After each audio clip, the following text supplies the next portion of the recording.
پہلا سوال ہے کہ انجینئر صاحب آپ سمیت تمام علماء صرف قادیانی فرقہ پر شیر ہیں، حالانکہ اسی لیول کے بلکہ اس سے بڑھ کر دعوے کئی اور لوگ بھی کر رہے ہیں، آپ ان کو کیوں نہیں برا کہتے، ان کے خلاف کیوں نہیں لیکچر ریکارڈ کرواتے؟ یہ بات بالکل ٹھیک ہے کہ یہ پوری کی پوری امت ایک مکتبہ فکر کے اوپر شیر ہے، قادیانیت کے اوپر، اور اس کی ایک ٹیکنیکل ریزن ہے کہ ان کو پذیرائی بہت زیادہ ملی ہے۔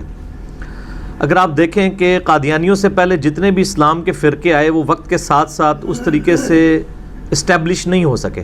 آج کوئی دنیا میں ایسا شخص نہیں جو مسلمہ کذاب کے بارے میں نبوت کلیم کرتا ہو، لیکن غلام احمد قادیانی نے جو دعویٰ کیا اس کے فالورز اس وقت بھی لاکھوں کی تعداد میں پوری دنیا کے اندر موجود ہے، حالانکہ اس سے مرے ہوئے آلموسٹ 110 سال ہو چکے ہیں، 1908 میں اس کی ڈیتھ ہوئی تھی۔ اس لیے اس کو ٹارگٹ کر کے ویڈیوز بھی ریکارڈ کروائی جاتی ہیں۔ میرا بھی پچھلے دنوں ایک کلپ ریکارڈ ہوا ہے، قادیانی فرقے کو دعوت اصلاح۔ آپ یوٹیوب پہ جا کے لکھیں قادیانیوں کو دعوت اصلاح تو میرا وہ کلپ کھل جائے گا۔ میرا وہ والا کلپ ہو یا اس کے علاوہ جتنے بھی کلپ ہوں، میں ہمیشہ اصول اور مبادی کے اوپر بات کرتا ہوں۔ میرا وہ کلپ ان تمام گمراہ فرقوں کو کور کرتا ہے جو اس لیول کے جرائم کے اندر مبتلا ہیں۔ اس کے مقدمے میں ہی میں نے یہ بات کی تھی کہ جو شخص بھی نبی صلی اللہ علیہ وآلہ وسلم کے بعد کسی شخص کے بارے میں یہ کلیم کرے کہ اس کا کوئی اللہ کے ساتھ ڈیوائن تعلق ہے، چاہے وہ امتی نبی کے نام کے اوپر کر رہا ہو یا وہ مجدد کے نام کے اوپر کر رہا ہو یا کشف اور الہام کے نام کے اوپر کر رہا ہو یا عقیدہ امامت کو بگاڑ کے اس حوالے سے کوئی چیز پیش کر رہا ہو، تو وہ سب کے سب اسی کیٹیگری میں فال کریں گے۔ ہم اصول اور مبادی کے اوپر بات کرتے ہیں، تو اس میں ہر ایک بندے کا کسی لوکلائز بندے کا نام لینے کی ضرورت نہیں ہوتی ہے۔ مجھے پتا ہے کہ انڈیا، پاکستان، بنگلہ دیش، افغانستان کی سرزمین اتنی زرخیز ہے گمراہ کن عقائد کے لیے کہ یہاں تو ہر گلی محلے میں کوئی نہ کوئی دجال پیدا ہوا ہے جو کہ اللہ تعالیٰ کے ساتھ اپنا تعلق کلیم کر رہے ہیں، اور اس قسم کے لوکلائز دجالین جو ہیں وہ پاکستان میں بھرمار ہیں ان کی۔ ہمارا مسئلہ یہ ہے کہ ہم کسی کو اس طریقے سے بائی نیم مینشن کر کے ویڈیو ریکارڈنگ اس لیے نہیں کرواتے کہ اس کی وجہ سے ان کو مشہوری مل جائے گی۔ بعض ایسے گمراہ کن عقائد رکھنے والے لوگ ہیں جو کسی ایک شہر تک ہی محدود ہیں یا کسی ایک صوبے تک محدود ہیں، ان کے فالوور جو ہیں وہ سینکڑوں یا ہزاروں کی تعداد میں ہوں گے، لیکن جب ہم اس کو ویڈیو کے اندر لے کے آ جاتے ہیں پھر دنیا کے لاکھوں نہیں کروڑوں لوگوں کو اس گمراہی کے بارے میں پتہ چل جاتا ہے۔ تو ان میں ایسے لوگ بھی ہوتے ہیں جن کو بیچاروں کو چیزوں کا اتنا آئیڈیا نہیں ہوتا، وہ مزید کنفیوز ہو جاتے ہیں۔ اس لیے اصول اور مبادی پہ بات کر دی جاتی ہے، جو اس کیٹیگری میں فال کرتا ہے، جسے فٹ اسے گفٹ۔ لہٰذا اگر کوئی کہتا ہے جی وہ جناب پنڈی کے اندر فلاں بندہ پیدا ہو گیا جی، وہ جی کراچی میں فلاں نے کر دیے ہے جی، وہ فیصل آباد میں فلاں نے یہ کر دیا ہے جی، وہ لاہور کے اندر فلاں نے یہ کر دیا ہے جی، وہ جی دلی کے اندر کسی نے یہ کام کر دیا ہے جی، اور وہ جی افغانستان کابل کے اندر کسی نے یہ کام کر دیا ہے جی، وہ یہ دعوے کرتا ہے جی، تو یہ سارے لوکلائز لوگ ہیں۔ اگر آپ سمجھتے ہیں کہ کسی کا فتنہ انٹرنیشنل لیول کے اوپر پھیل گیا تو آپ رابطہ کریں، انشاءاللہ اس پہ ویڈیو ریکارڈ کروا دیں گے، لیکن اس کے لیے پہلی شرط یہ ہوگی کہ ایسے شخص کے یوٹیوب کے اوپر سبسکرائبرز کم از کم 1 لاکھ ہونے چاہیے۔ اگر یوٹیوب کے اوپر وہ 10 سال سے اپنے گمراہ کن عقائد پھیلا رہا ہے اور بمشکل 3000 یا 4000 اس کے سبسکرائبر ہیں، اور ہمارے سبسکرائبرز آلموسٹ 2.5 لاکھ کے قریب ہونے والے ہیں، اور یہ 2.5 لاکھ 10 سالوں میں نہیں ہے، یہ اسی 1 سال کے اندر ہی 1.5 سال کے اندر ہی آپ سمجھ لیں 2 لاکھ پلس ایڈ ہوئے ہیں، اور انشاءاللہ میں تو بہت پہلے سے ہی فورسی کر رہا ہوں کہ آئندہ 4-5 سال میں یہ ملینز میں چلے جائیں گے انشاءاللہ تعالی۔ اور دنیا میں کسی بھی زبان کے اندر اسلام کے پوائنٹ آف ویو سے جو انٹرنیشنل دعوت ہے وہ اللہ کے فضل سے ہمارے اس پلیٹ فارم ahlsunnatpak.com جو فرقہ واریت کی لعنت سے بالا تر ہو کر اہل سنت کے منہج پہ ہے، فرقے پہ نہیں، اس کا مقابلہ کوئی بھی کرنے کے لیے اس وقت نہیں ہے، تو انشاءاللہ مستقبل میں تو ویسے ہی کوئی نہیں ہوگا۔ سچائی کی طاقت ہی بہت ہوتی ہے۔ آپ حیران ہوں گے کہ کوئی فرقہ پیچھے نہیں ہے، کوئی فنڈنگ کرنے والا نہیں ہے، کوئی ایجنسی نہیں ہے پیچھے، ورنہ یہ ساری چیزیں ہوں تو پھر بندے کو بوسٹ ملتا ہے نا. اگر ایک فرقے کا مولوی بولتا ہے تو اس کے آلریڈی کروڑوں ماننے والے اس فرقے کے موجود ہیں، وہ اس کو بوسٹ دے دیتے ہیں. ہمارے تو سارے خلاف ہوئے ہوئے ہیں، اس کے باوجود دعوت پھیل رہی ہے سچائی کی وجہ سے. اور اس حد تک پھیل رہی ہے کہ جو لوگ کٹر اتنے عرصے سے اپنے اپنے علماء کو لے کے بیٹھے ہوئے تھے، وہ علماء پریشان ہیں. لہٰذا جس کا دل کرتا ہے نا وہ میرے خلاف پہلے بولتا ہے، اور وہ بولتے کیا ہیں؟ صرف گالیاں نکالتے ہیں، کوئی علمی رد نہیں کرتے. وہ کہتے ہیں یار آپ نے یہ باتیں تو ٹھیک تھی لیکن آپ نے کیوں کر دی ہمارے بارے میں؟ تو اس کا علاج تو ہمارے پاس کوئی نہیں. میں نے پہلے بھی کہا ہم اپنی آخرت کی فکر میں ہیں، لہٰذا ہمیں کسی کے ساتھ کوئی لینا دینا نہیں ہے. ہم اللہ تعالیٰ کے حضور قیامت الدین کامیاب ہونا چاہتے ہیں کہ اللہ تعالیٰ ہمیں نہ پکڑ لے کہ آپ کو یہ سچی بات پتہ تھی، آپ نے لوگوں کو کیوں نہیں بتائی. لہٰذا یہ اس قسم کے جو لوگ ہیں تو ان کو مطلب ان پہ لیکچرز ریکارڈ کروانے کی ضرورت نہیں. میرا قادیانیت والا جو کلپ ہے، قادیانیوں کو دعوت اصلاح، یوٹیوب پہ جا کے لکھیں. وہ کلپ آج کے بعد جتنے فتنے یا آج سے پہلے گزرے ہیں اس حوالے سے کہ وہ اللہ اور بندے کا ڈائریکٹ تعلق مانتے ہیں، چاہے کشف کے نام پہ، الہام کے نام پہ، امتی نبی کے نام پہ، عقیدہ امامت کی بگڑی ہوئی شکل کے نام کے اوپر، یہ کسی بھی اعتبار سے وہ سب کے سب اسی کیٹیگری میں فال کرتے ہیں. وہ میں اکثر یہ کہتا ہوں کہ غلام محمد قادیانی نے شراب کو جو ہے وہ شراب کہہ کے پی لیا، باقی لوگ پی وہی شراب رہے ہیں لیکن کہہ رہے ہیں نہیں یہ انگوروں کا جوس ہے. اس لیے وہ ایک ٹکٹ میں دو مزے کر رہے ہیں کہ لوگ ان کی عزت بھی کر رہے ہیں اور ہزاروں لوگ انہیں ساتھ لگائے ہوئے ہیں، وہ عشق رسول کے دعوے بھی ساتھ کر رہے ہیں اور سب سے بڑے دشمن رسول بھی ہیں. ایک ٹکٹ میں دو مزے کر رہے ہیں کیونکہ انہوں نے شراب کا لفظ نہیں بولا. غلام محمد قادیانی سے بہت بڑی غلطی ہوگی کہ اس نے نبی کا لفظ بول لیا. باقی یہی کام اس سے ورسٹ حالت میں اور لوگوں نے غلام محمد قادیانی سے پہلے بھی کیا اور آج تک کر رہے ہیں، اور غلام محمد قادیانی سے زیادہ ورسٹ حالت میں ہمارے نزدیک وہ چاہے انگوروں کا جوس کہیں یا شراب کہیں، دونوں کے دونوں ایک ہی کیٹیگری میں فال کرتے ہیں. اور ہمارا کوئی سگا نہیں ہے، سیدھی سی بات ہے. ہم تو اصول کے اوپر بات کرتے ہیں. میرا مسئلہ نمبر 71B ریکارڈڈ ہے. میں اکثر کہتا ہوں کہ اللہ کے حضور قیامت والے دن اگر میں کوئی اپنا عمل فرائض کی پابندی کے بعد پیش کر کے اس کو اپنی نجات کا ذریعہ مانتا ہوں تو میرا وہ لیکچر ہے مسئلہ نمبر 71B، انڈیا اور پاکستان کے بزرگوں کی 19 گستاخانہ عبارات کا تحقیقی جائزہ. اس میں نے میرے بھائی آج سے 6 سال پہلے یہ سب کے سب لوگوں کو کور کیا ہوا تھا، بار بار کرنے کی ضرورت نہیں ہے. اچھا جی، اگلا سوال ہے جی، کیا کوئی ایسے صحابی بھی ہیں جن سے فرشتے مصافحہ کرتے تھے؟ اگر ہیں تو ان کا نام بتا دیں. مصافحے کا ذکر تو نہیں ہے، سلام کرتے تھے. یہ صحیح مسلم میں اوپر تلے 10 حدیثیں ہیں حج تمتع کے کانٹیکسٹ میں. صحیح مسلم کھول کے دیکھ لیں. یہ تقریباً 2850 یا 60 نمبر 2850 سے آن ورڈ آپ پڑھنا شروع کریں، حج تمتع کا آپ کو چیپٹر مل جائے گا صحیح مسلم میں انٹرنیشنل نمبر کے مطابق. 2860 2861 آن ورڈ پڑھیں تو آپ کو وہ چیپٹر ملے گا. اس میں اس صحابی کا ذکر بھی ملے گا. اس صحابی کا نام ہے سیدنا عمران بن حسین. ایک حسین امام حسین والا ہے، اس میں سین آتی ہے، اس حسین میں سواد آتی ہے. جلیل القدر صحابی ہیں عمران بن حسین رضی اللہ تعالیٰ عنہ علیہ السلام. ان کے بارے میں صحیح مسلم میں حج تمتع والے چیپٹر میں آتا ہے کہ انہوں نے اپنے مرض الموت میں یہ بات بتائی کہ مجھے فرشتے سلام کرتے تھے اور میں ان کے سلام کو سنتا بھی تھا. پھر میں نے داغ لگوا لیا، ان کو وہ پائلز ہوگی بواسیر، اس کی وجہ سے ان کو زخم پہ داغ لگوانا پڑا. داغ لگوانے کی وجہ سے فرشتوں نے انہیں سلام کرنا چھوڑ دیا. پھر انہوں نے توبہ کی، اسی حدیث میں آتا ہے مسلم شریف کی، پھر فرشتوں نے سلام کرنا شروع کر دیا. اور انہوں نے یہ بات اپنے مرض الموت میں بتائی جب ان کو یہ یقین تھا کہ میں مرنے والا ہوں، تاکہ لوگ یہ نہ ہو کہ میری عبادت کرنا شروع کر دیں. جاتے جاتے انہوں نے وَأَمَّا بِنِعْمَةِ رَبِّكَ فَحَدِّثْ، اپنی رب کی نعمت کا انہوں نے چرچا کیا. کیونکہ مرنے کے بعد تو چلو تعریف ٹھیک ہے نا، زندگی میں متکبر ہونے کا خطرہ ہوتا ہے. تو مرض الموت میں انہوں نے یہ بات بتائی کہ میرے ساتھ یہ ہوتا تھا. اور پھر انہوں نے ساتھ وصیت کی، اس حدیث میں مسلم شریف کے آتا ہے کہ دیکھنا اگر میں اس بیماری سے بچ گیا تو تم نے یہ حدیث آگے نہیں بیان کرنی.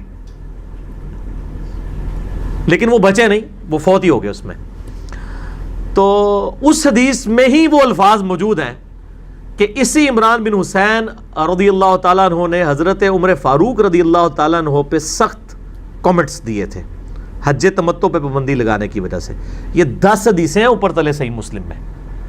اور انہوں نے کہا کہ نبی علیہ السلام نے ہمیں حج تمتع کا حکم دیا, اس کے بعد نہ کوئی قرآن کی آیت نازل ہوئی, نہ نبی علیہ السلام نے اس چیز کو منسوخ کیا.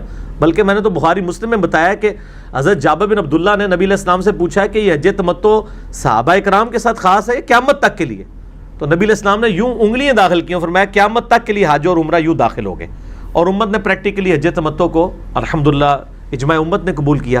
حضرت عمر نے پابندی لگائی, وہ کچھ ان کا اپنا ایک ذاتی شغف تھا اس حوالے سے کہ وہ چاہتے تھے کہ لوگ حج کے لیے الگ سے آئیں, عمرے کے لیے الگ سے آئیں, تاکہ مکہ شریف پورا سال آباد رہے.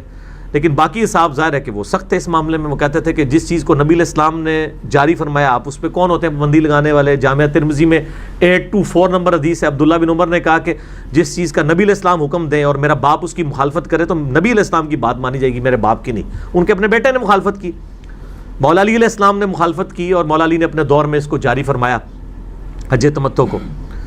تو اسی حدیث میں یعنی حج تمتع کے اوپر جو حضرت عمران بن حسین کے کامنٹس ہیں, پلس یہ کہ میرے ساتھ فرشتے سلام کرتے ہیں, یہ ایک ہی حدیث کے اندر ہے. اسی انہوں نے حدیث نہیں بیان کر سکتے کہ کریے ساری مجبوری ہے. تو اس میں انہوں نے بڑے سخت لفظ استعمال کیے کہ اس شخص نے یعنی سیدنا عمر کی طرف انہوں نے یعنی اشارہ کرتے ہوئے کہا کہ اس شخص نے جو ہے وہ حج تمتع کے اوپر پابندی لگائی ہے, یہ اس شخص کی ذاتی رائے ہے, اس کا قرآن اور نبی علیہ السلام کے فرمان سے کوئی تعلق نہیں ہے اس کی ذاتی رائے کا. اور اتنے سخت الفاظ میں انہوں نے یعنی ظاہر نبی علیہ السلام کے مقابلے پہ جب بھی کوئی آئے گا تو وہ اس کی پھر کوئی حیثیت نہیں ہوگی نبی علیہ السلام کے مقابلے کے اوپر. اچھا, یہ عمران بن حسین جو ہے نا بڑے یعنی آپ سمجھ لیں ان کا چونکہ ذکر خیر ہوا ہے, یہ یونیک آدمی ہے. یہ عمران بن حسین وہی ہیں جن کے بارے میں بخاری اور مسلم میں آتا ہے کہ جب جنگ جمل کے بعد بصرہ کلیئر کروایا حضرت علی رضی اللہ تعالیٰ عنہ نے, تو حضرت علی رضی اللہ تعالیٰ عنہ نے بصرے میں نماز پڑھائی, ظہر کی نماز. تو تابی ہے مطرف ان کا نام ہے, میم توئیں طا را فا. انہوں نے وہ کہتے ہیں کہ میں اور عمران بن حسین, یہی جن سے فرشتے سلام کرتے تھے جن کو, ہم دونوں حضرت علی کے پیچھے نماز پڑھ رہے تھے. بخاری اور مسلم دونوں میں یہ حدیث موجود ہے. نماز والے چیپٹر میں تکبیرات کا بیان 860 865 نمبر کے قریب, بخاری مسلم میں دونوں میں یہی نمبر ہے, 860 870 کے قریب آپ کو مل جائے گا. آپ چیپٹر انڈیکس میں پڑھ لینا, نماز میں تکبیرات کا بیان, بخاری میں بھی مسلم میں بھی. اور ہمارا جو ریسرچ پیپر ہے نماز محمدی والا صلی اللہ علیہ وآلہ وسلم, اس کے پہلے صفحے پہ ریسرچ پیپر نمبر 8 پہ اس حدیث کے نمبر لکھے ہوئے ہیں, جس میں میں نے نوٹ لکھا ہے کہ نوٹ بنو امیہ کے شریر گورنروں نے نماز میں تکبیرات چھوڑ دی تھی, تو حضرت ابو ہریرہ نے ان کو توجہ دلانے کے لیے نماز پڑھ کے بتائی. تو وہ ساری حدیثیں کٹھی ہیں. یہ عمران بن حسین نے جب حضرت علی کے پیچھے نماز پڑھی تو مطرف تابعی کہتے ہیں کہ جب سلام پھیرا تو عمران بن حسین نے میرا ہاتھ پکڑ کے کہا کہ آج علی نے ہمیں وہ نماز پڑھائی ہے جو ہم محمد رسول اللہ کے پیچھے پڑھا کرتے تھے صلی اللہ علیہ وآلہ وسلم. اب یہ دور کون سا تھا؟ یعنی حضرت عثمان غنی رضی اللہ تعالیٰ عنہ کے دور کے بعد حضرت علی کا دور آیا ہے. اس وقت تک نماز کی حالت بنو امیہ کے گورنروں نے بگاڑ دی تھی. وہ پہلی تکبیر اونچی کہتے تھے, باقی تکبیرات انتقال جو ہے نا وہ امام کی کو ایکٹ کرنے کی وجہ سے کر رہے ہوتے تھے. تو حضرت علی نے اس سنت کو پھر دوبارہ جاری کیا. تو عمران بن حسین یہ وہ ہیں, انہوں نے کہا تھا کہ آج مجھے علی نے نبی کی نماز یاد کروا دی ہے. یہ وہی عمران بن حسین ہے رضی اللہ تعالیٰ عنہ. بلکہ صحیح بخاری میں اسی چیپٹر میں آپ کو ملے گا کہ عبداللہ ابن عباس کے پاس ایک شخص آیا, اس نے حضرت ابو ہریرہ کے پیچھے نماز پڑھی مکہ شریف میں, اور اس نے آ کے ابن عباس کو کہا کہ آج میں نے ایک ایسے احمق شخص کے پیچھے نماز پڑھی ہے جس نے 4 رکعتوں میں 22 دفعہ اللہ اکبر کہا ہے. تو حضرت عبداللہ ابن عباس کو غصہ آیا, انہوں نے کہا تیری ماں تجھے روئے, یہ تو ابو القاسم کی سنت ہے, تو اس کو احمق کہہ رہا ہے. یعنی اس دور کے اندر یہ تکبیرات اس طرح ختم ہو چکی تھی کہ حضرت ابن عباس کو سٹینڈ لینا پڑا کہ ابو ہریرہ جب نماز پڑھا کے 22 تکبیرات پڑھ رہے ہیں تو وہ تابعی کی آپ ذرا کانفیڈنس لیول دیکھیں کہ اس کو ایک تو علم کوئی نہیں ہے, وہ ان کو احمق کہہ رہا ہے اس لیے کہ اس نے تو دیکھا ہی تھا. جس طرح آج ہم جب کتاب و سنت سے لوگوں کو حوالے دیتے ہیں, لوگ کہتے ہیں پتہ نہیں کیڑیاں گلاں کردا ہے. یہ بھائی آج دا مسئلہ نہیں ہے, یہ صحابہ نال بھی کچھ ہویا ہے کہ حضرت ابو ہریرہ کے مقتدی کہہ رہے پتہ نہیں ابو ہریرہ کیڑی نماز پڑھا رہا ہے سانو. ادھر پنجابی بولنا ایک غریب تو بدتمیز, ایک علم کوئی نہیں ہے اور اوپر سے کانفیڈنس لیول دیکھیں. ہم نے تو آج تک یہ بات سنی نہیں. اللہ دے بندو نہ تسی نہ تواڈے ماں پیو نے کدے قرآن نہ حدیث پڑھی تو تسی کدوں سننی سی؟ جنہاں دی تقریراں تسی سنتے رہو انہوں نے بھی قرآن حدیث نہیں سی آندا. تو یہ جو ہم پہ کرتا ہے نا, نئی نئی باتیں کرتا ہے, یہ سب کچھ ہوا ہے صحابہ کے ساتھ. اور بلکہ بخاری مسلم میں انہی حدیث میں آتا ہے حضرت ابو ہریرہ نے باقاعدہ آل امیہ کے سامنے نماز پڑھی حضرت میر معاویہ رضی اللہ تعالیٰ عنہ کے دور کے اندر, جب مروان حکمران بنا کے بھیجا گیا, اور انہوں نے بلند آواز سے تکبیرات کی اور کہا کہ میں تم سب سے زیادہ نبی علیہ السلام کی جو ہے نماز سے واقف ہوں. نبی علیہ السلام اپنی وفات تک اسی طرح نماز پڑھتے تھے کہ ہر اٹھک بیٹھک پہ اللہ اکبر کہتے تھے, سوائے رکوع سے اٹھتے وقت سمیع اللہ لمن حمیدہ ربنا لک الحمد. اور انہوں نے کہا اللہ کی قسم مجھے سب سے زیادہ نماز آتی ہے جتنے تم لوگ ہو. نبی علیہ السلام وفات تک ایسے نماز پڑھتے رہے. یعنی انہوں نے یہ بتایا کہ منسوخ نہیں ہوگی تکبیرات. یہ تو حضرت علی نے ایسی پھر یہ تکبیرات جاری کی کہ امت نے ایکسیپٹ کیا. حتیٰ کہ امام ترمذی جب یہ حدیثیں لے کے آئے ہیں نا تکبیرات والی, تو انہوں نے پھر لکھا کہ امت کا اتفاق ہے کہ حضرت ابو بکر, حضرت عمر, حضرت عثمان, حضرت علی اور تابعین اس چیز کے قائل ہیں کہ تکبیرات انتقالات کہی جائیں گی. اب بندہ پڑھتا ہے کہ یار یہ کون سی ایسی چیز ہے جو جس کے قائل ہوئے ہیں, کیا اس کے مخالفین بھی آتے؟ تو پھر ہر گل دے پیچھے ہر گل دے وچ ایک گل ہوندی ہے, وہی اصل گل ہوندی ہے. وہ انجینئر صاحب دستے نے, انہوں نے بتا دی کہ یہ بات تھی.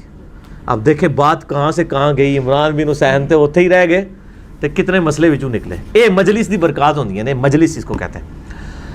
آپ گھڑی دائیں ہاتھ میں کیوں باندھتے ہیں؟ میری مرضی. کیا الٹے ہاتھ میں باندھنا گناہ ہے؟ نہیں میرے بھائی, میرے تو سینکڑوں لیکچر الٹے ہاتھ میں بھی گھڑی باندھ کے تھے, اور میں نے باقاعدہ اس کے اوپر رجوع بھی کیا تھا کہ میں اب دائیں ہاتھ میں کیوں باندھ رہا ہوں پچھلے تقریباً 3 سال سے, اگست 2015 سے. کہ مجھے ایک بھائی نے ای میل کی کہ بھی نبی علیہ السلام اپنا ہر پسندیدہ کام دائیں طرف سے شروع کرتے تھے. آپ اپنی انگوٹھی بھی, مور نبوت بھی, جو وہ مور لگائی جاتی تھی جس پہ محمد رسول اللہ لکھا ہے, وہ اپنے دائیں ہاتھ پہ باندھتے تھے.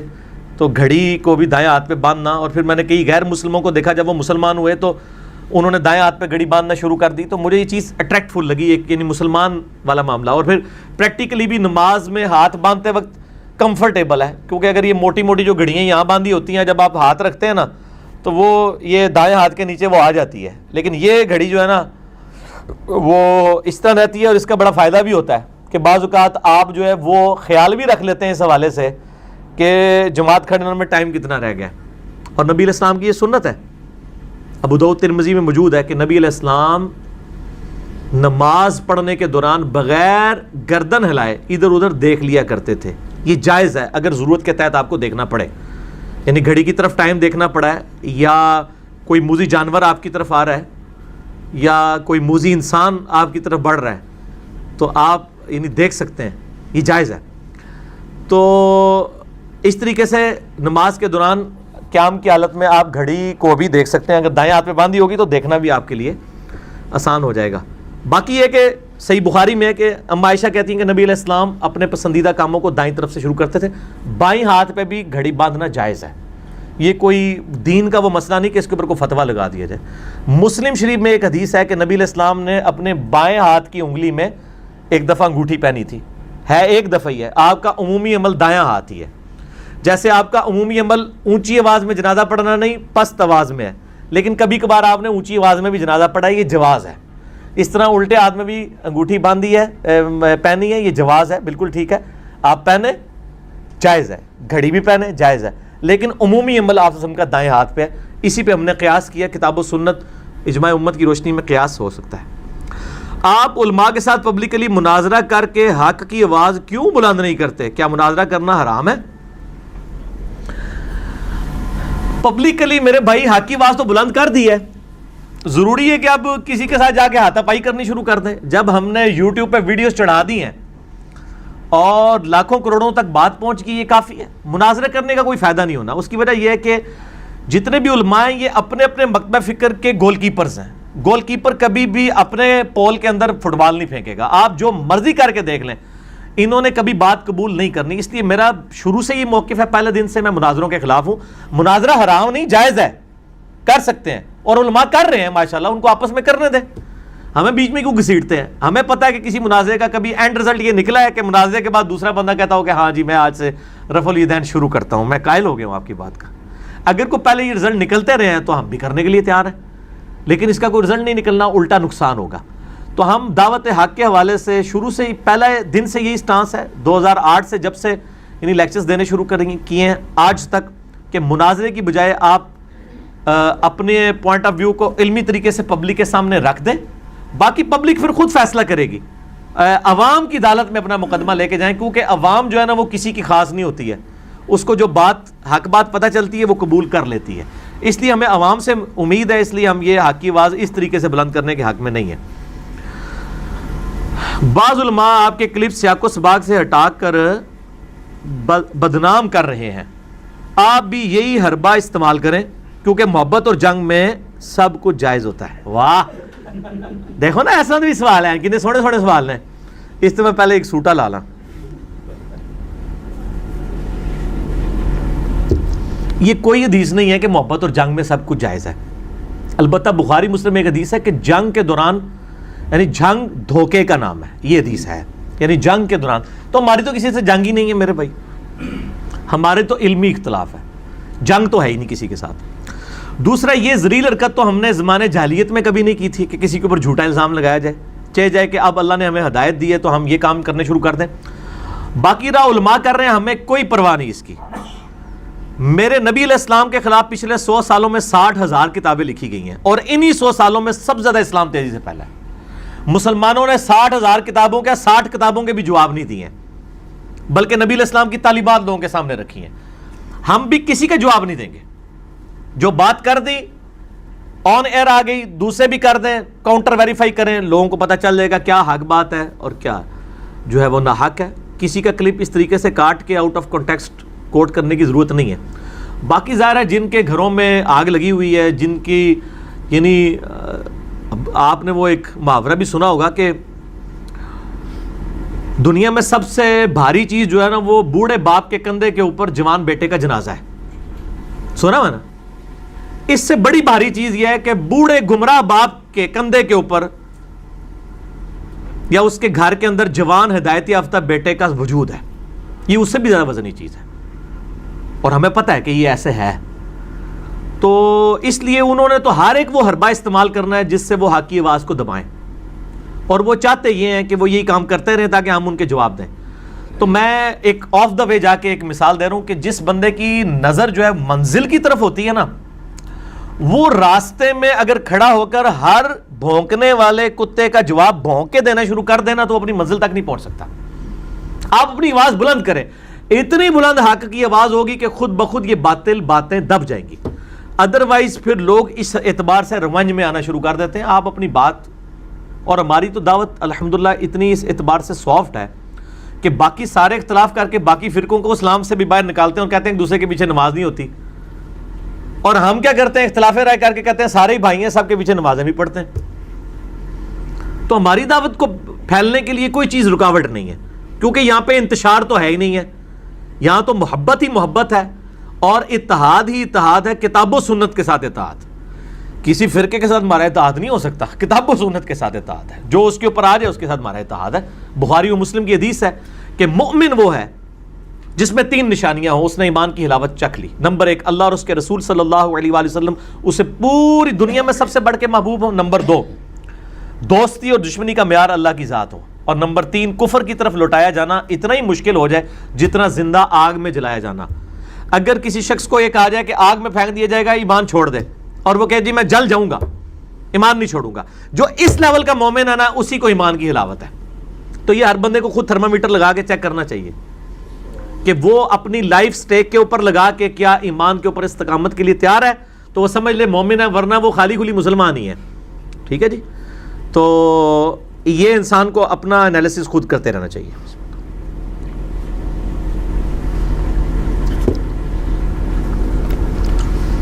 اللہ تعالیٰ نے جس عمل پر ثواب دینے کا وعدہ کیا ہے تو اللہ اپنا وعدہ پورا کرے گا, اور جس عمل پر سزا دینے کا وعدہ کیا ہے اس میں اللہ کو تو اختیار ہے. ایکسپلین کر دیں. ٹھیک ہے, یہ انہوں نے لکھا ہے السلسلۃ الصحیحہ 1409. یہ اختیار السلسلۃ الصحیحہ سے بہت پہلے قرآن میں ہے. سورہ النساء کی آیت نمبر 48 میں اور 116 میں کہ نبی صلی اللہ علیہ وآلہ وسلم کے ذریعے اللہ تعالیٰ نے امت تک یہ بات پہنچا دی ہے، کیٹاگوریکل مینشن کر دی ہے، کیا؟ ان اللہ لا یغفر ان یشرک بہ، بے شک اللہ تعالیٰ اس گناہ کو کبھی معاف نہیں کرے گا کہ اس کے ساتھ کسی قسم کا شرک کیا گیا، وَيَغْفِرُ مَا دُونَ ذَلِكَ لِمَن يَشَاءُ، اس کے علاوہ جتنے گناہ ہیں جس کے لیے چاہے گا معاف کر دے گا۔ وہ تو اس نے کہا ہوا ہے کہ میں جب چاہوں جس کے لیے معاف کر دوں گا، لیکن جس کے لیے چاہوں گا، یہ رول نہیں ہے۔ کیا آج کے دور میں کوئی یہ کلیم کر سکتا ہے کہ یار میں یہ کام کر لوں، خیر اللہ تعالیٰ کو تو اختیار ہے، مجھے معاف کر ہی دے گا؟ نہ۔ صحیح بخاری میں حدیث ہے کہ ایک عورت تھی، بڑی نیک عورت، لیکن اس نے ایک بلی کو بھوکا پیاسا قید کر دیا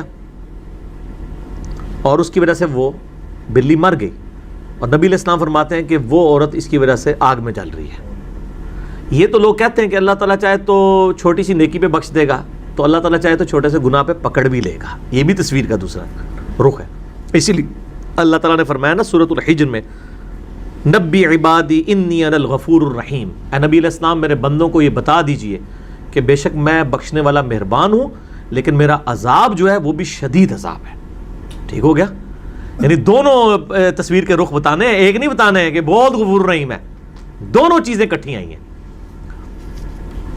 اللہ فرماتے ہیں ہم نے حوا اور آدم کو نفس واحدہ سے پیدا کیا ہے۔ اکثر علماء فرماتے ہیں کہ حوا کو آدم کی پسلی سے پیدا کیا گیا۔ یہ کیسے ممکن ہے؟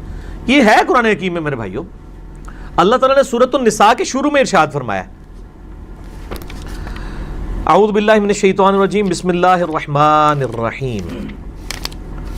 سورۃ النساء آیت نمبر سٹارٹ کیا ہے، یا ایھا الناس اتقوا ربکم الذی خلقکم من نفس واحدہ، اے لوگو اس رب کا تقوی اختیار کرو جس نے تمہیں ایک جان سے پیدا کیا، وخلق منہا زوجہا، اور اسی جان سے اس کا جوڑا بنایا۔ یہ تو قرآن میں بھی آیا ہے کہ ایک آدم سے تمہیں پیدا کیا اور آدم کا جوڑا آدم میں سے بنایا، وَبَثَّ بِنْهُمَا، پھر ان دونوں سے بسا دیے، رجالاً کثیراً وَنِسَاءَ، کثرت کے ساتھ جو ہے وہ مرد اور عورتیں۔ اللہ تعالیٰ ہمارا اس رب کی عبادت کرو جس نے ایک جان سے تمہیں پیدا کیا، اسی جان سے اس کا جوڑا بنایا۔ یعنی بخاری مسلم میں پھر ڈیٹیل آئی ہے کہ آدم علیہ السلام کی پسلی سے اماں حوا پیدا ہوئی اور پھر ان کے جوڑے سے آگے چلا۔ اب اس کی ڈیٹیل ہمیں نہیں ہے، بلکہ اسرائیلی روایات میں ملتا ہے کہ صبح کے وقت ایک جوڑا پیدا ہوتا تھا، ایک شام کے وقت جو صبح کے وقت جوڑا ہوتا تھا اس کا جو میل تھا وہ شام والی کی فیمیل کے ساتھ اس کی شادی ہوتی تھی، شام والی کی کہ میل کی صبح کے فیمیل کے ساتھ۔ اس وقت ظاہر ہے وہ شرعی احکام اس طرح نہیں تھے۔ اگلی شریعتوں میں تو یہ بھی تھا کہ آپ ایک مرد دو بہنوں کو بھی عقد میں رکھ سکتا تھا۔ حضرت یوسف علیہ السلام کی والدہ اور باقی بھائیوں کی والدہ دونوں بہنیں تھیں آپس میں، دونوں حضرت یعقوب علیہ السلام کی عقد میں تھی، ہماری شریعت میں سے حرام کر دیا گیا۔ تو اس وقت آدم علیہ السلام جب پیدا ہوئے اس وقت اللہ تعالیٰ نے اس کی اجازت رکھی تھی، لیکن اس میں بھی کراس میچ رکھا ہوا تھا، اور قابیل حابیل کے قتل کا معاملہ بھی اسی کے ساتھ اس کو جوڑا جاتا ہے۔ چونکہ یہ اسرائیلی روایات ہیں، ان کی ہم نہ تصدیق کر سکتے ہیں نہ تکذیب کر سکتے ہیں، دونوں طرف بات جا سکتی ہے۔ صحیح بخاری میں حدیث ہے کہ اسرائیلی روایات آئیں، نہ ان کو جھوٹا کہو اور نہ ان کی تصدیق کرو۔ البتہ جو روایات کتابوں سننے سے ٹکرا جائیں گی ان کی تو ہم تکذیب کریں گے، ڈنکے کی چوٹ پہ کریں گے۔ وہ تو قرآن میں واضح اسی لیے چیزیں آئی ہیں تاکہ بتایا جائے کہ بھائی یار یہ معاملہ نہیں ہے۔ جیسا کہ یوسف علیہ السلام کا جو واقعہ اگر آپ تورات میں پڑھ کے دیکھیں اس میں بڑی بیہودہ چیزیں ہیں، اور جب قرآن میں وہ واقعہ ہے تو اللہ تعالیٰ نے ان چیزوں کو کنڈیم کر کے یوسف علیہ السلام کا ایک بہترین کریکٹر پیش کیا۔ اس کی بنیاد پہ یوسف علیہ السلام پہ جو جھوٹ باندھے گئے ہیں تحریف شدہ تورات کے اندر، علماء نے ظاہر تعریف کی ہے، ہم ان کو کنڈیم کریں گے، لیکن جہاں پہ ہمارے پاس کوئی نالج نہیں ہے تو ہم نہیں کریں گے۔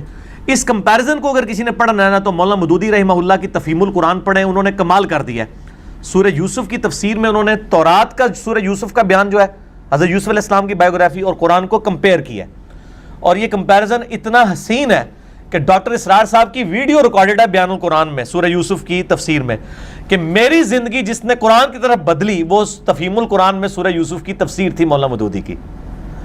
اس کی وجہ سے ڈاکٹر اسرار صاحب قرآن کے ٹریک پہ آئے ہیں، جس نے پوری دنیا میں قرآن کی آواز اٹھائی ہے، اس کی قرآن کی طرف آنے کا شغف جو چیز بنی ہے وہ سورہ یوسف کی تفسیر ہے مولانا مودودی کی تفہیم القرآن، وہ آپ پڑھ کے دیکھیں۔ اچھا جی، عورتوں کے جسم کے بال اکھیڑنا، خصوصاً ٹانگوں پر سے پلاسٹر چپکا کر کھینچ دینا، یار یہ عورتوں سے پوچھیں یہ رکھتے ہیں کیوں کرتی ہیں, یہ میڈیکلی بھی یہ چیزیں غلط ہیں. باقی یہ جو پبلک میں مشہور ہے نا کہ عورتیں غیر ضروری بال جو ہیں وہ صرف ان کو مونڈ نہیں سکتی ریزر کے ذریعے, غلط ہے. مسئلہ نمبر میرا 32 ریکارڈڈ موجود ہے کہ جو آپ نے غیر ضروری بال مرد و عورت کے وہ جو ہے ہیئر ریموونگ کریم سے بھی ریموو کر سکتے ہیں, اکھیڑ بھی سکتے ہیں, موڑ بھی سکتے ہیں, یہ ساری اجازت. باقی جو اس کے علاوہ کے بال ہیں ان کے اوپر کوئی حرمت نہیں آئی ہے کہ وہ بال اکھیڑنا کوئی گناہ ہے, لیکن ضرورت نہیں ہے. یہ انہوں نے خام خواہ اپنے لیے مصیبت ڈالی ہوئی ہوتی ہے اور پھر میڈیکلی کئی ایشوز ان کے سامنے آتے ہیں, اس لیے ان چیزوں کو منع ہی کرنا چاہیے. علی بھائی میرا سوال یہ ہے کہ اگر امام کہہ دے کہ آپ میرے پیچھے نماز نہ پڑھیں تو کیا کرنا چاہیے؟ تو آپ میرے بھائی یہ کریں کہ آپ وہاں پہ جتنی پبلک ہے ان کو بتائیں کہ یہ امام صاحب کہتے ہیں میرے پیچھے نماز نہ پڑھو اور میں پڑھنا چاہتا ہوں تو آپ میری مدد کریں, کیونکہ مسجد تو اللہ کی ہے. وہ جیسا کہ بخاری میں حدیث آتی ہے کہ نبی علیہ السلام نے فرمایا کہ اگر کسی کو کوئی پڑوسی تنگ کرے نا تو اپنے گھر کا سامان نکال کے باہر رکھ دے, جو بھی جلتا ہوا پوچھے اس کو کہ میں اپنے پڑوسی کی وجہ سے یہ مجھے تنگ کرتا ہے, تو پھر عوام خود ٹھیک کر لے گی. تو یہاں بھی ہوا, ہمارے وہ بھائی ہیں ان کو ایک عالم دین حنفی عالم دین حنفی دیوبندی تھے, ان کا یار تسی ساڈی مسیتی کیوں نہیں چھڑ دیندے یار, تسی ساڈے پیچھے کیوں نماز پڑھ ہو, جاؤ فلانی مسجد جاؤ.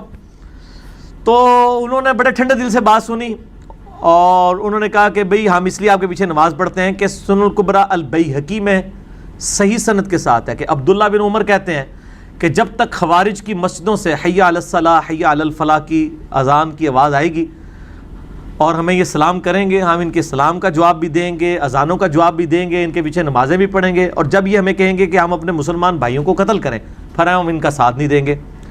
تو اگر خوارج کے ساتھ یہ اس نے سلوک ہو سکتا ہے تو ہم تو آپ کو خارجی بھی نہیں سمجھتے, اہل سنت کا ہی ایک آف شوٹ سمجھتے ہیں. تو جب تک آپ حی علی الصلاۃ حی علی الفلاح اپنی مسجدوں سے کہتے رہیں گے ہم آپ کے پیچھے نمازیں پڑھتے رہیں گے, کیونکہ ہم نے عبداللہ بن عمر کے پیچھے چلنا ہے. وہ کہتے ہیں یار تو کیڑی گل سمجھائیے, ٹھیک ہے نا. تو ہم ہر بات کا جواب دلیل کے ساتھ دیں گے کہ جو آپ کو کہتا ہے میرے پیچھے نماز نہ پڑھو, اس کو کوئی بھی عبداللہ بن عمر تو کہہ رہے ہیں کہ خوارج کے پیچھے بھی پڑھنی ہے. تو اس کا ایک ہی حل ہے کہ آپ اپنی مسجد سے اذان دینی چھوڑ دیں. جب آپ اذان دے کے مجھے بلا رہے ہیں کہ آؤ مسجد کی طرف, یا تو آپ اس اذان میں ایڈ کریں کہ فلانا انجینئر صاحب دے لیکچر سننے والے مسجد نہ ادھر دین آ سکتے نے حی علی الفلاح, پھر تو ٹھیک ہے. جیسا کہ صحیح بخاری میں ہے کہ جمعے والے دن نبی علیہ السلام نے ایک دفعہ کیا ہوا, بارش شروع ہو گئی, تو عبداللہ ابن عباس کہتے ہیں کہ نبی علیہ السلام نے اذان میں یہ ایڈ کروایا حی علی الصلاۃ حی علی الفلاح کے بعد ایڈ کروایا صلو فی الرحال, اپنے گھروں ہی میں نماز پڑھ لو. حالانکہ جمعے کی نماز تھی, کتنی تاکیدی نماز ہے. صحیح مسلم میں حدیث ہے کہ جو 3 جمعے مسلسل چھوڑ دے اللہ اس کے دل پہ مہر لگا دے گا. لیکن نبی علیہ السلام نے بارش کی وجہ سے اتنا ریگارڈ کیا, اتنا لوگوں کو انٹرٹین کیا کہ کہا کہ جمعے کی نماز اب گھر ہی پڑھ لو, یعنی گھر زور کی نماز پڑھی جائے گی, جمعہ پڑھنے کے لیے مسجد میں نہ ہو بارش کی وجہ سے.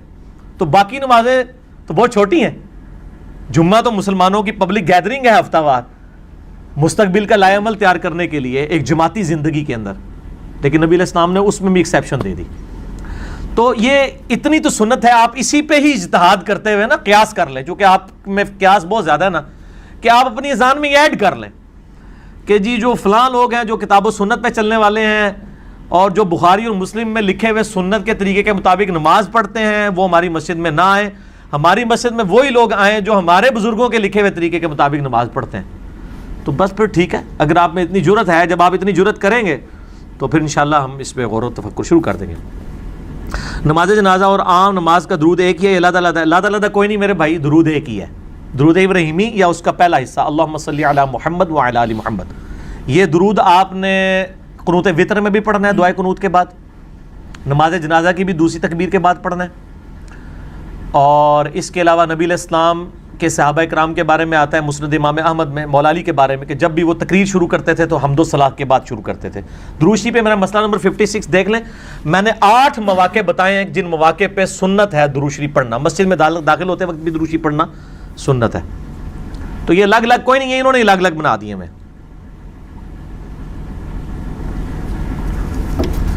پاکستان, بنگلہ دیش, انڈیا میں سب سے زیادہ امام حنیفہ رحمہ اللہ کے مقلدین ہیں جو نہ رفع دین کرتے ہیں نہ امام کے پیچھے فاتحہ پڑھتے ہیں. ان کی نمازیں کیسی ہیں؟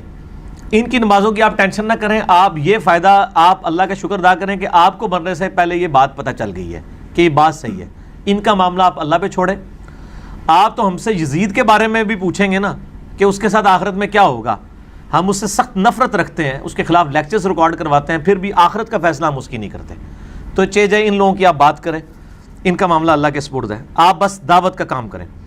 استخارہ کرنا صحیح ہے تو اس کا طریقہ کیا ہے؟ استخارہ بالکل صحیح ہے. مشکات میں آپ پہلی جلد کے اندر ہی نفلی عبادت والا جو چیپٹر ہے اس کے اندر آپ کو مل جائے گا اس کا طریقہ. صحیح بخاری میں باقاعدہ کتاب الدعوات چیپٹر میں استخارہ کی پوری دعا ہے. استخارہ جو ہے نا وہ کسی کام کے بارے میں اللہ سے مشورہ ہوتا ہے, اس میں کوئی خواب نہیں آنی ہوتی ہے, کوئی سرخ یا سبز رنگ نہیں نظر آنا ہوتا, یہ ایویں لکھا ہوا ہے. وہ اس میں یہ ہے کہ اللہ تعالیٰ آپ کا دل ٹھوک دے گا خود. 2 نفل پڑھنے ہیں آپ نے, جس وقت مرضی پڑھیں جو نفل نماز کا وقت ہے, اور بہتر رات کو سونے سے پہلے پڑھ لیں.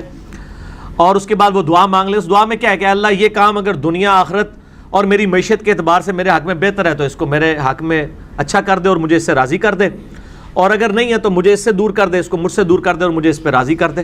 تو استخارے کی دعا موجود ہے. لبیک یا رسول اللہ کہنا کیسے ہے؟ دیکھیں اگر یہ لبیک یا رسول اللہ محبت میں کوئی کہتا ہے وہ تو ٹھیک ہے, میرا کلپ ریکارڈڈ ہے, آپ جا کے یوٹیوب پہ لکھیں یا رسول اللہ سے متعلق صحیح عقیدہ, پوری دنیا میں ٹاپ پہ میرا ہی کلپ کھلے گا. جو نعرے مار مار کے گلے پھاڑ رہے ہیں ان کے کلپ بھی بہت نیچے آئیں گے کیونکہ ان کے کلپ کوئی دیکھتا نہیں ہے. ہمارا ٹاپ کے اوپر کھلے گا یا رسول اللہ سے متعلق صحیح عقیدہ. اس میں بھی میں نے یہ بات بتائی ہے کہ لبیک یا رسول اللہ اگر کوئی کہتا ہے نا نبی علیہ السلام سے محبت کے لیے کہ یا رسول اللہ علیہ وسلم میں آپ کے دین پہ مر مٹنے کے لیے تیار ہوں, میں آپ صلی اللہ علیہ وآلہ وسلم کے دین پہ چلنے کے لیے تیار ہوں, اور میں انشاءاللہ تعالیٰ آج سے ہی داڑھی کی نیت کرتا ہوں. یہ نہیں کہہ رہے ہوں گے جتنے داڑھی منڈے ہیں نا وہ نہ لگاتے ہوئے کبھی یہ نہیں کہہ رہے ہوں گے کہ میں آج سے داڑھی کی نیت کرتا ہوں. تو بالکل ٹھیک ہے, آپ نبی علیہ السلام سے اپنی محبت کا اظہار کر رہے ہیں. باقی اگر لبیک کا مطلب لبیک اللہم لبیک ہے جو اللہ تعالیٰ کے ساتھ خاص ہے تو اس میں تو پھر شرک والا معاملہ ہو جائے گا. بالکل یہ نیت کے اوپر ہے کہ آپ اس کے اوپر کسی کے اوپر ہم فیصلہ نہیں کرتے, وہ اس کی نیت کے اوپر ہے. عدالت اگر خلا کا فیصلہ عورت کے حق میں دے دیتی ہے لیکن مرد عورت کو پنچایت یا جج کے سامنے طلاق نہیں دیتا تو کیا شرعی لحاظ سے عورت کو متعلقہ کہا جا سکتا ہے؟ اکثر دیکھنے میں آیا کہ عدالت عورت کے حق میں فیصلہ دیتی ہے لیکن مرد انکاری ہوتا ہے. اور مرد کی کیا اوقات ہے کہ وہ انکار کرے؟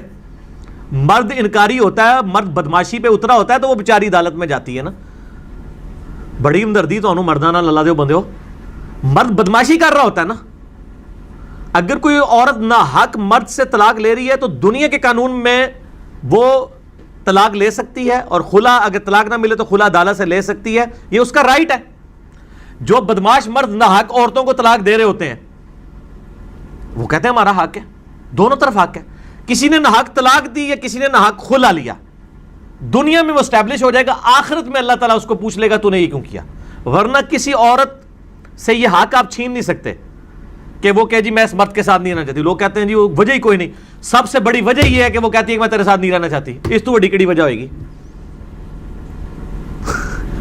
اللہ کے بندوں کو غیرت مند بنو مردو کہ ایک عورت کہہ رہی میں تو اڈل رہنا ہی نہیں ہے, اس سے بڑی اور کیا ریزن ہوگی؟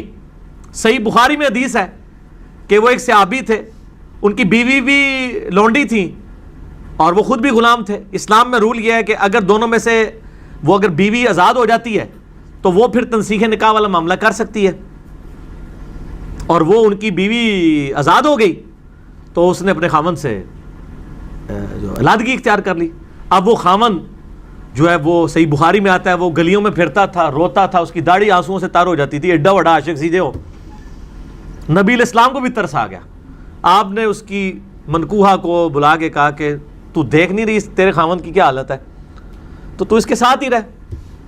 اس نے کہا یا رسول اللہ علیہ وسلم یہ آپ مجھے مشورہ دے رہے ہیں یا حکم دے رہے ہیں؟ شکر ہے وہ آگے سے کوئی پاکستانی نہیں تھی, ورنہ کہ دیکھے نا جی پاکستانی ادھر کوئی نہیں تھا بیٹھا ہوا, تو ورنہ تو سیدھا سیدھا وہ کلاشن کوف چوک لاندا گستاخ. نبی علیہ السلام فرمایا نہیں میرا مشورہ ہے, حکم میں کیسے دے سکتا ہوں جب اللہ نے تمہیں اختیار دیا ہے. تو ان کا یا رسول اللہ میں آپ کا مشورہ نہیں مانتی, اور نہیں رہی. آپ نے بھی فرمایا ٹھیک ہے. تو ادھر لوگ خام خواہ دلیر ہوئے ہوتے ہیں. یہ جو کہتے ہیں نا جی عدالت کا پتہ نہیں چلا, یہ بڑے ٹیٹ مرد ہوتے ہیں, عدالت ان کو سمن بھیجتی ہے, یہ خود نہیں آ رہے ہوتے ہیں. اور اگر سمن نہ بھی آ رہے ہو، ان کو یہ پتا ہوتا ہے کہ ہمارے خلاف مقدمہ ہوا ہے، جان بوجھ کے پیش نہیں ہو رہے ہوتے کہ ہم کل وہ کہیں گے تو ہم تو پتہ ہی نہیں لگا، وہ اپنے آپ کو دھوکا دیں ہو تسی. ٹھیک ہے جی. اور دوسرا، عدالت نے بلوا کے طلاق نہیں دلوانی ہوتی. طلاق دے دی تو وہ تو پھر دوبارہ رجوع ہو ہی نہیں سکتا. خلا کے بعد تو رجوع ہو سکتا ہے. اگر خلا لے لیا نا عورت نے اور مرد نے طلاق نہیں دی ہے، اگرچہ وہ 3 طلاق کے ایکویلنٹ ہے، لیکن اس میں اسی مرد و عورت کی دوبارہ شادی ہو سکتی ہے 1 مہینے کے بعد، کیونکہ خلا کی عدت 1 مہینہ ہے اگر وہ حاملہ نہ ہو تو. یہ میرا خلا اور رجوع کے اوپر آپ لکھیں نا، خلا اور رجوع، انجینئر محمد علی مرزا، تو کلپ کھل جائے گا، اس میں میں نے ساری باتیں کی ہیں. تو عدالت کے پاس مجبوراً ہی جانا پڑتا ہے نا، ورنہ یہ مرد کتنے قابو آندے جے. اس بات کا بتا دیں کہ حدیث قدسی ہے کہ حضرت محمد صلی اللہ علیہ وسلم کی وجہ سے یہ دنیا اور آسمان بنایا گیا. اس کی وضاحت کر دیں. اس کی وضاحت پہ آلریڈی میرا کلپ آ چکا ہے. کائنات نبی صلی اللہ علیہ وآلہ وسلم کے لیے بنائی گئی. کیا یہ کائنات نبی صلی اللہ علیہ وآلہ وسلم کے لیے بنائی گئی؟ یہ میرا کلپ یوٹیوب پہ آپ دیکھ لیں. یہ مستدرک للحاکم کی حدیث ہے، بہت کمزور ہے، قرآن حکیم کے بھی خلاف ہے. میں نے اس کو ایکسپلین کیا اور مسئلہ نمبر 43 وسیلہ اور توسل کے صحیح احکام و مسائل میں بھی بریف کیا. قیامت کے دن سب مسلمانوں کو سزا ملنے کے بعد سب جنت میں چلے جائیں گے. جی مسلمان جو ہوں گے نا وہ جائیں گے. پاکستان کے شناختی کارڈ والے مسلمان نہیں، جو اللہ کے ڈیوائن علم میں مسلمان ہیں. کیونکہ بخاری اور مسلم میں حدیث ہے کہ نبی علیہ السلام فرماتے ہیں جب میں آخری دفعہ دوزخ کی طرف جاؤں گا اپنے امتیوں کو نکالنے کے لیے، جو اللہ میرے لیے تعداد مقرر کرے گا، اس کے بعد مجھے دروغہ دوزخ مالک علیہ السلام کہیں گے کہ اے اللہ کے نبی علیہ السلام، اب آپ کا کوئی امتی دوزخ میں نہیں ہے سوائے اس شخص کے کہ جس کو قرآن نے جنت میں جانے سے روک لیا ہے، اور وہ کبھی بھی جنت میں نہیں جائے گا. اس کو آپ بھی جنت میں نہیں لے کے جا سکتے. قرآن نے کس کو جنت میں جانے سے روک لیا ہے؟ قرآن سے ہی پوچھ لیتے ہیں. انہ من یشرک باللہ فقد حرم اللہ علیہ الجنہ ومأواہ النار وما للظالمین من انصار. بے شک جو کوئی اللہ کے ساتھ شرک کرے اس پہ اللہ نے جنت حرام کر دی ہے، اس کا ٹھکانہ دوزخ ہے اور وہاں اس کا کوئی مددگار نہیں ہوگا.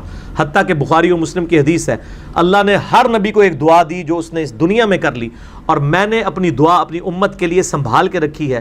میری اس دعا سے میری ہر امتی کو نفع پہنچے گا قیامت والے دن اس دعائے شفاعت سے، سوائے اس شخص کے کہ جس نے اللہ تعالیٰ کے ساتھ دنیا میں کسی قسم کا شرک کیا ہوا. شرک is the most sensitive issue in the sight of اللہ. اللہ کے حضور سب سے زیادہ حساس معاملہ شرک کا ہے. مسئلہ نمبر 3 میرا دیکھیں، دعا صرف اللہ ہی سے. نماز محمدی صلی اللہ علیہ وآلہ وسلم جو آپ نے بتائی ہے وہ عورتوں کے لیے بھی اسی طریقے سے ہے. جی اسی طریقے ہی سے ہے، اسی پہ ہی، یعنی راج تحقیق میری اس مسئلے میں اہل حدیث اور جاوید احمد غامدی صاحب کے ساتھ ہے کہ مرد و عورت کی نماز کے طریقے میں کوئی فرق نہیں ہے. کافر کیا جنت میں جائے گا؟ قرآن کے رول کے تحت تو ایسا کافر جس پہ حق واضح ہو چکا ہے، اس کے باوجود اس نے کفر اختیار کیا ہے، وہ تو کبھی بھی جنت میں نہیں جائے گا. باقی اہل فطرت ہیں جو لوگ جن تک بات صحیح نہیں پہنچی، بس ان کو موٹا موٹا توحید کا آئیڈیا تھا، ان کا معاملہ الگ ہے. یہ اللہ تعالیٰ نے فیصلہ کرنا ہے کہ ان کے ساتھ کیا معاملہ ہوگا. ہمارا کام صرف دعوت پہنچانا ہے اور حق بات لوگوں کے اوپر واضح کرنا ہے. شام کا وقت دعا کی قبولیت کا وقت ہوتا ہے. دعا کی قبولیت کا وقت تو بے شمار دفعہ ہوتا ہے. ہر فرض نماز کی اذان اور اقامت کے درمیان صحیح حدیث میں ہے کہ دعا کی قبولیت کا وقت ہے. بارش تیز ہو رہی ہو، دعا کی قبولیت کا وقت ہے. اور فرض نماز کے فوراً بعد دعا قبولیت کا وقت ہے. وہ ہم مانگتے ہی ہیں، سنت اذکار کرتے ہیں.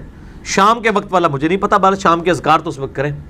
عصر کے بعد قرآن پڑھا جا سکتا ہے، بالکل پڑھا جا سکتا ہے. یہ جو اوقات کی ممانعت ہے یہ صرف نماز کی ہے، اور نماز بھی وہ جس میں سجدہ اور رکوع ہوتے ہیں. نماز جنازہ بھی مکروہ اوقات میں پڑھا جا سکتا ہے. مسئلہ نمبر 30 میرا نمازوں کے اوقات کے اوپر ریکارڈڈ موجود ہے. تسبیح فاطمہ سوتے وقت پڑھنا سنت ہے، بالکل سنت ہے.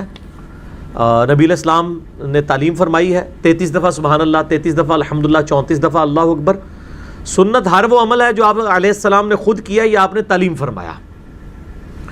بخاری اور مسلم میں حدیث ہے، یہ حدیث پوری روایت کی ہے سیدنا علی نے کہ سیدہ فاطمہ ایک غلام مانگنے کے لیے گئی تھی، اور کہ بھی پہلے تو 2-3 دفعہ گئی تو وہ شرم کے مارے واپس ہی آ گئی، مانگ ہی نہیں سکی.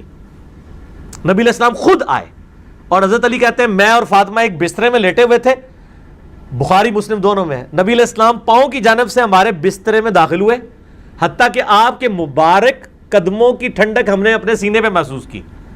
آپ پرائیویسی کا حال دیکھیں، سیدہ فاطمہ اور حضرت علی ایک بسترے میں ایک چادر کے نیچے ہیں، اور نبی علیہ السلام پاؤں کی طرف سے اپنی مبارک ٹانگیں اس میں داخل کر رہے ہیں، اور حضرت علی کہہ رہے ہیں ہم نے سینے پہ، یعنی سینے سے لگائے ہوں گے نا پھر قدم، وہ تبھی محسوس کی۔ اور پھر آپ نے کہا بھی کیوں آئی تھی بیٹی، انہوں نے پھر بھی نہیں کہہ سکی۔ حضرت علی نے کہا کہ میں نے بھیجا تھا، کہ دیکھیں ان کے ہاتھ کے اوپر کتنے نشانات پڑ گئے ہیں، چکی بھی چلاتی ہیں۔ یہ ہماری آج کی انڈیا پاکستان کی عورتیں ہیں جو کہتی ہیں جی عورت کے ذمہ سے کچھ بھی نہیں ہے، حضرت فاطمہ کے ذمہ سارا کچھ سی، ٹھیک ہے، وہ چکی بھی چلاتی تھی، وہ سارے کام کرتی تھی۔ اور پھر یہ جو وائزین ہیں بڑا حساس کے اس قسم کی باتیں عورتوں کو بتا بتا کے باغی کر رہے ہوتے ہیں۔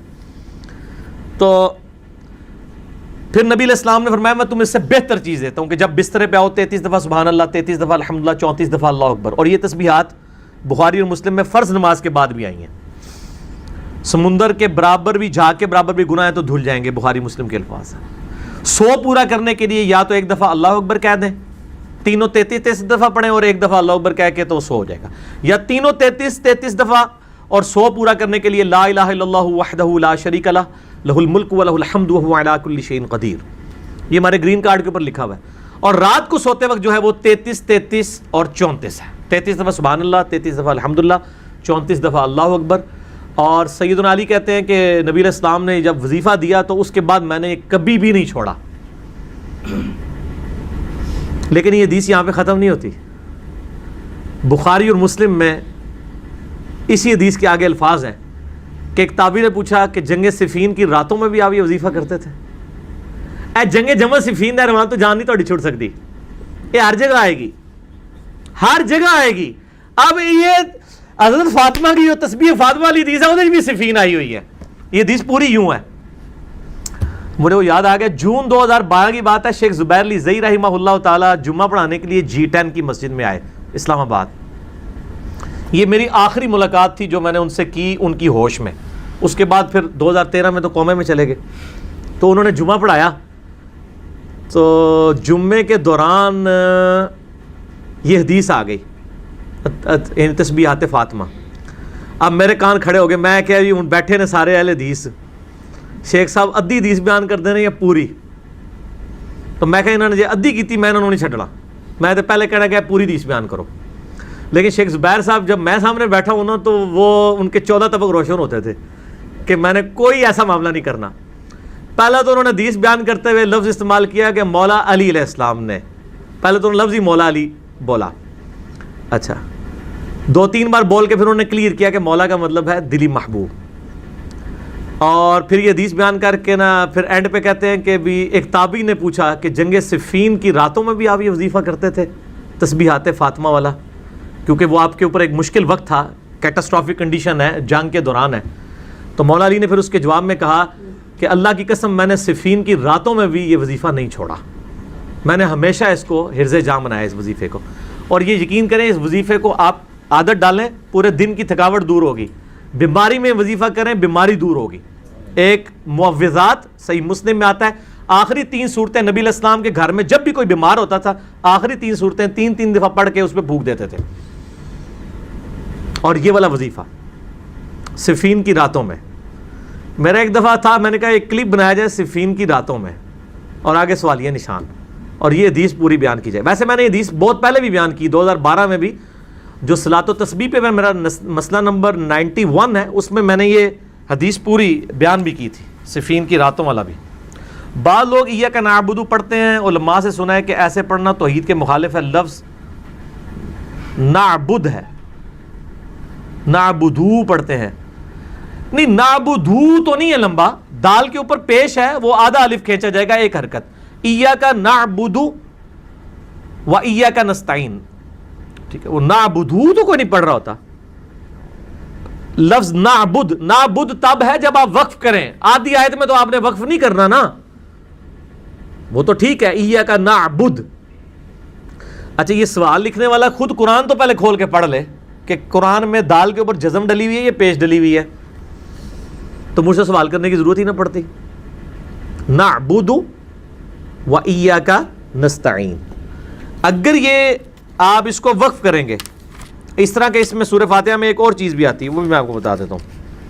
ایاک نعبد و ایاک نستعین کو وقف کریں گے ایاک نعبد و ایاک نستعین، پھر تو ٹھیک ہے، لیکن وقف تو نہیں کرنا ہوگا. اسی طریقے سے اہدنا الصراط المستقیم ہم پڑھتے ہیں اہدنا الصراط المستقیم، لیکن اگر اس کو بھی پیچھے ملائیں گے نا تو یہ اہدی نہیں بنے گا، نہدی بنے گا، کیونکہ نستعین کے اوپر پیش ہے تو لفظ ہے نستعین، اور آگے آگے الف اور ہا، الف اڑ جائے گا، نون ڈائریکٹ ہا کے ساتھ ملے گی تو یہ بنے گا ایاک نعبد و ایاک نستعین نہدنا الصراط المستقیم. جس طرح آتا ہے قل هو اللہ احد اللہ الصمد، لیکن ملا کے پڑھیں گے تو کیا ہوگا؟ قل هو اللہ احد اللہ الصمد، چھوٹی نون خود لگانی پڑ جائے گی. ٹھیک ہوگا جی؟ یہ عربی ہے، عربی تھوڑی بہت آتی ہے منو بھائی. اچھا جی، کیا عدت میں عورت گھر سے باہر نکل سکتی ہے؟ کیا ضرورت ہے نکلنے کی؟ بالکل نہیں نکلے گی، سوگ کرے گی، کسی خوشی کی سرمنی میں حصہ نہیں رکھے گی، اور عدت کے دنوں میں بھی انہی لوگوں سے پردہ کرے گی جن لوگوں سے پہلے کرتی تھی. وہ اکثر لوگ کہتے ہیں دماد سے بھی پردہ ہو جائے گا. دماد سے پردہ نہ عدت کے دنوں میں نہ اس سے پہلے. اور عدت کا مطلب صرف ہے کہ اس نے سوگ کرنا ہے 4 مہینے 10 دن، وہ جو مرنے کے اوپر ہے، اور حاملہ ہے تو وجہ حمل ہوگی تو گھر سے باہر نہیں نکلے گی، الا یہ کہ اس کو بیمار ہو جاتی ہے کہ ہاسپٹل لے کے جانا پڑ جاتا ہے، یا اس کا کوئی پرسان حال نہیں، اس کی وجہ سے اسے کچھ کرنا پڑ جاتا ہے، وہ معاملہ ایک الگ ہے، وہ ایک کیٹاسٹرافک کنڈیشن ہے، اس میں آپ مطلب کوئی چھوٹ والا معاملہ ہو سکتا ہے. باقی بعض لوگ یہ بھی کہتے ہیں جی وہ ساڈی اماں جی بڑی بڈھی ہو گئی ہے جی، ان تو پیریڈس بھی نہیں آتے، انہوں کیڑی عدت کی ضرورت ہے. عدت اللہ کا حکم ہے، وہ آپ نے اسٹیبلش کرنا ہے، چاہے بوڑھی ہو چکی ہے چاہے جوان ہے. 100 سال کی بھی عورت اگر بیوہ ہوئی ہے اس نے عدت کرنی ہے، اور عدت کو اتنی بڑی پابندی نہیں ہے گھر سے، تو ویسے ہی عورت کو نہیں نکلنا چاہیے، اور اگر اتنی بوڑھی ہو چکی ہے تو ان سے ویسے ہی گھر بہنا چاہیے، وہ کیوں کر دی بھی باہر جا کے. بہت بوڑھی ہو چکی ہیں جی، ان کو تو عدت میں یہ نہیں ہے کہ اس نے کوئی خیمہ لگا کے ایسے مل بیٹھ کے بیٹھ جانا ہے، عام نارمل لائف گزارے گی، خوشی کی ایکٹیویٹی میں حصہ نہیں لے گی، کسی بھی شادی بیاہ میں نہیں جائے گی، گھر کے اندر رہے گی. ٹھیک ہو گیا جی؟ ابھی اذان شروع ہونے والی ہے، آپ لوگ بھی جو ہے نا وہ جی ملازمت ہے، چھٹیاں لے، مل جاتی چھٹی، حاملہ عورت کو بھی مل جاتی ہے، بالکل چھٹی لے، اللہ کا حکم اپنی جگہ، ملازمہ ہونے سے شریعت نہیں بدل جائے گی. اچھا جی، اذان کا جواب دیں، پھر انشاءاللہ 4:45 بجے ہم جماعت کے ساتھ نماز پڑھتے ہیں انشاءاللہ، اور پھر باقی گفتگو انشاءاللہ نماز عصر کے بعد ہوگی انشاءاللہ. ہاں جی جناب، نماز عصر کے وقفے کے بعد کیا عدت میں عورت والد کے جنازے میں چہرہ دیکھنے کے لیے جا سکتی ہے؟ کیونکہ اس پہ علماء دیوبند بہت سخت کامنٹس کرتے ہیں کہ نہیں جا سکتی. پتہ نہیں یہ کون سے علماء دیوبند ہیں جو کرتے ہیں، ان کی فقہ میں بھی ایسے کوئی مسئلہ نہیں ہے کہ جب اس طرح کی کیٹاسٹرافک کنڈیشن بن جائے تو وہ نہیں جا سکتی. بیمار ہو یا کوئی میت والا معاملہ ہو جا سکتی، کیوں نہیں جا سکتی ہے.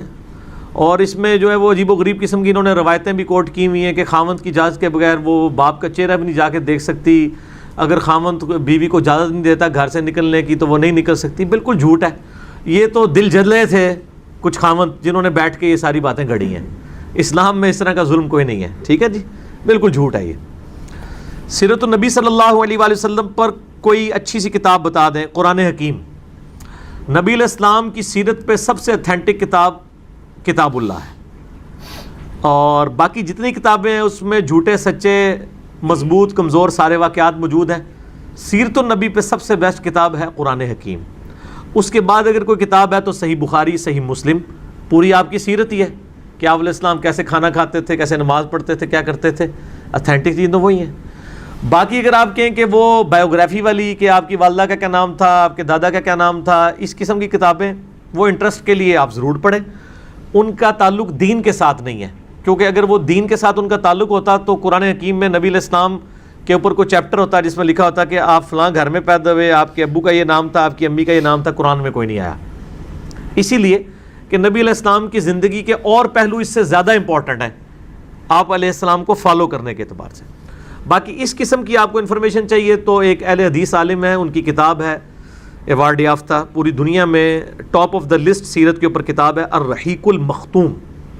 صفی الرحمن مبارک پوری رحمہ اللہ تعالی، انڈیا کے عالم دین تھے، مبارک پور کے رہنے والے تھے، ان کی کتاب ہے الرحیق المختوم، آپ کو مل جائے گی.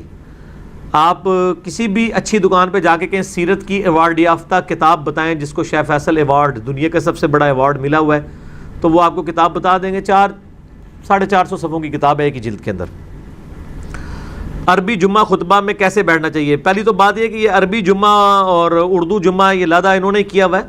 اصل میں تو جمعے کے 2 ہی خطبے ہیں، چاہے آپ عربی میں دے لیں چاہے اردو میں دے لیں. یہ جو تقریر الگ سے کی ہوئی ہے یہ بدعت ہے. میرا اس کے اوپر یوٹیوب پہ کلپ ہے، جمعے کا خطبہ دینے کا اہل کون ہے، اس پہ میں نے یہ ساری باتیں بتائی ہیں. عربی خطبہ ہو یا اردو خطبہ ہو، وہ ایک ہی خطبہ ہونا چاہیے. اور یہ علماء جو بیٹھ کے تقریر کرتے ہیں یہ بدعت ہے. نبی علیہ السلام نے جمعے کی تقریر کھڑے ہو کے کی ہے، جو یہ عربی انہوں نے لادا کی ہے. اسی عربی میں آپ نے کچھ عربی پورشن، باقی اردو، یعنی حمد اور صلات جو ہے وہ عربی میں پڑھیں گے.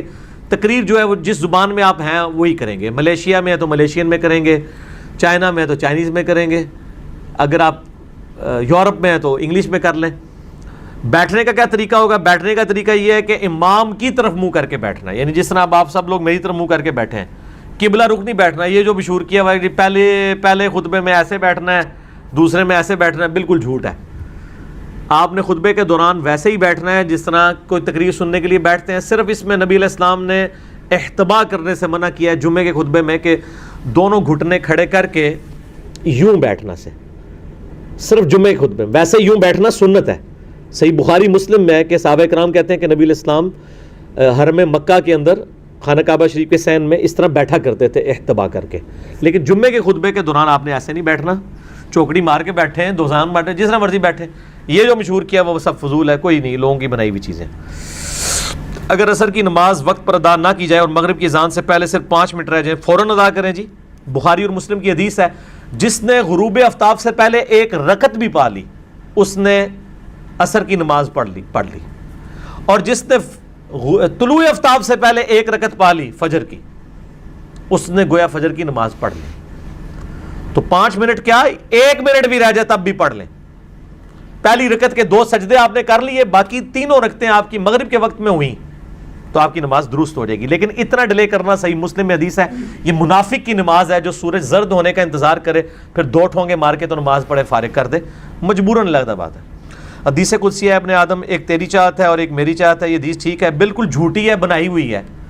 اور اس قسم کی زیادہ تر باتیں اس طریقے سے لوگوں نے اپنی مرضی سے بنائی ہوتی ہیں، اور جو یہ پڑھ رہے ہوتے ہیں نہ انہوں نے کبھی اللہ کی چاہت کا خیال رکھا ہے نہ بیان کرنے والوں نے. یہ کوئی حدیث نہیں ہے. بہت ساری احادیث قدسیہ آپ کو مشکات المصابیح میں مل جائیں گی، آپ پڑھیں، اس سے بہترین احادیث موجود ہیں. السلام علیکم علی بھائی. وعلیکم السلام. عبداللہ بن مبارک نے جامعہ ترمذی 256 نمبر کی حدیث سے رجوع کر لیا تھا، کوئی رجوع نہیں کیا، بالکل جھوٹ ہے. عبداللہ بن مبارک کی جامعہ ترمذی میں 256 نمبر حدیث کے نیچے کومنٹس امام ترمذی لے کے آئے ہیں کہ عبداللہ ابن مبارک المتوفا 181 ہجری، جو امام حنیفہ المتوفا 150 ہجری کے شاگرد ہیں، لیکن بعد میں امام حنیفہ سے وہ نالاں ہو گئے تھے ان سے اختلاف رائے کی وجہ سے. پل شاگرد تو ہیں، جس طرح میں بھی الیاس قادری صاحب کا شاگرد تو ہوں، میں وہ اس استاد ہونے سے تو ان کو انکار نہیں کر سکتا. بعد میں میرا اختلاف ان سے اپنی جگہ، یا ڈاکٹر طاہر القادری صاحب. تو عبداللہ ابن مبارک بعد میں چھوڑ گئے تھے امام حنیفہ رحمہ اللہ کو، ان سے سخت اختلاف رکھتے تھے، مرتے دم تک اختلاف پہ قائم رہے ہیں وہ، اور چند بولڈ لوگوں میں سے تھے جو ان سے اختلاف رکھتے تھے. تو جامعہ ترمذی میں 256 نمبر حدیث عبداللہ ابن عمر والی جو ہے، اس کے کانٹیکسٹ میں امام ترمذی نے ڈیٹیل کومنٹس کیے ہیں، وہ ورڈ بائی ورڈ میں نے مسئلہ نمبر 70B رفع الیدین میں پڑھ کے سنائے ہیں. اس کے اینڈ پہ آتا ہے کہ عبداللہ ابن مبارک کہتے ہیں کہ جو شخص رفع الیدین سے نماز پڑھتا ہے رکوع میں جاتے وقت اور رکوع سے اٹھتے وقت، اس کی حدیث ثابت ہے. جو عبداللہ ابن مبارک، جو عبداللہ ابن عمر سے ان کے بیٹے نے اور پھر ان سے امام زہری نے بیان کی، اور جو رفع الیدین نہیں کرتا اس کی حدیث جو عبداللہ ابن مسعود کی طرف منسوب ہے وہ ثابت ہی نہیں ہے. یہ کیٹاگوریکل ڈینائی عبداللہ ابن مسعود والی روایت کا کیا ہے. اس کے علاوہ کم از کم 24 محدثین نے اس حدیث کے اوپر جرح کی ہے. یہ روایت بہت کمزور ہے. سفیان ثوری مدلس ہیں، ان سے روایت کر رہے ہیں، اور بھی سکم اس میں پائے جاتے ہیں. لہٰذا یہ بالکل جھوٹا دعویٰ ہے عبداللہ ابن مبارک کا. اس کے الٹ بات بالکل موجود ہے سنن الکبریٰ البیہقی کے اندر، امام بیہقی لے کے آئے ہیں، عبداللہ ابن مبارک اور امام ابو حنیفہ کا مناظرہ. اے لوگوں کو مناظروں کا بڑا شوق ہے نا. اے مناظرہ بھی کدے بیان کرنا. اور یہ مناظرہ امام بخاری رحمہ اللہ تعالیٰ نے جز رفع الیدین میں بھی لکھا ہے. باقاعدہ آپ اس کے انڈیکس میں جائیں, ہماری ویب سائٹ کے اوپر جز رفع الیدین رکھی ہوئی ہے, اس کا 70 نمبر پیج ہے, P D F download کریں. امام بخاری نے رفع الیدین کے حق میں پوری کتاب لکھی ہے, اور اس کتاب کا تعارف میں نے مسئلہ 70B میں کرا کے ورڈ بائی ورڈ امام بخاری کے کامنٹس بھی پڑھ کے سنائے تھے. اس میں 70 نمبر پیج کے اوپر یہ پورے مناظرے کی داستان ہے جو حدیث کی کتابوں میں ہے. ان کی تو باتیں نکلتی ہیں, عجیب و غریب کتابوں کے نام ہوتے ہیں. یہ حدیث کی کتاب میں مناظرہ ہے, سنن الکبری البیہقی میں, اور جز رفع الیدین بھی حدیث کی کتاب ہے, امام بخاری کی لکھی ہوئی, وہ امام بہقی کی. ان دونوں کتابوں میں موجود ہے کہ ایک دفعہ عبداللہ ابن مبارک اور امام حنیفہ رحمہم اللہ دونوں کٹھے نماز پڑھ رہے تھے. عبداللہ ابن مبارک کہتے ہیں کہ میں نے رکوع میں جاتے وقت اور رکوع سے اٹھتے وقت رفع الیدین کیا, اور امام حنیفہ نہیں کیا. سلام پھیرنے کے بعد امام ابو حنیفہ رحمہ اللہ نے عبداللہ ابن مبارک سے تنزیہ ایک بات کی جس میں نبی علیہ السلام کی سنت کی مخالفت جھلکتی تھی. وہ اتنی سخت بات تھی کہ عبداللہ ابن مبارک نے پھر اسی قسم کا جواب بھی دیا پھر امام حنیفہ کو. امام حنیفہ رحمہ اللہ نے کہا کہ اے عبداللہ, جب تم نماز پڑھ رہے تھے تو مجھے لگا کہ تم اڑنے لگے ہو نماز میں, بار بار جو اپنے ہاتھ ایسے اٹھا رہے ہو پنکھوں کی طرح. نعوذ باللہ من ذالک ولیعوذ باللہ تعالی. ہم اللہ کی پناہ میں آتے ہیں کہ نبی علیہ السلام کی سنت کے بارے میں ایسے الفاظ استعمال کریں. جس نے کیے ہیں وہ جانے, اور اس کا اللہ کے معاملہ اللہ کے سپرد. ہم تو اپنی ذات کے اعتبار سے اسے توہین سمجھتے ہیں. تو عبداللہ ابن مبارک کو غصہ آیا. عبداللہ ابن مبارک نے پھر آگے سے اینٹی وینم الزامی جواب, پھکی والا جواب دے دیا.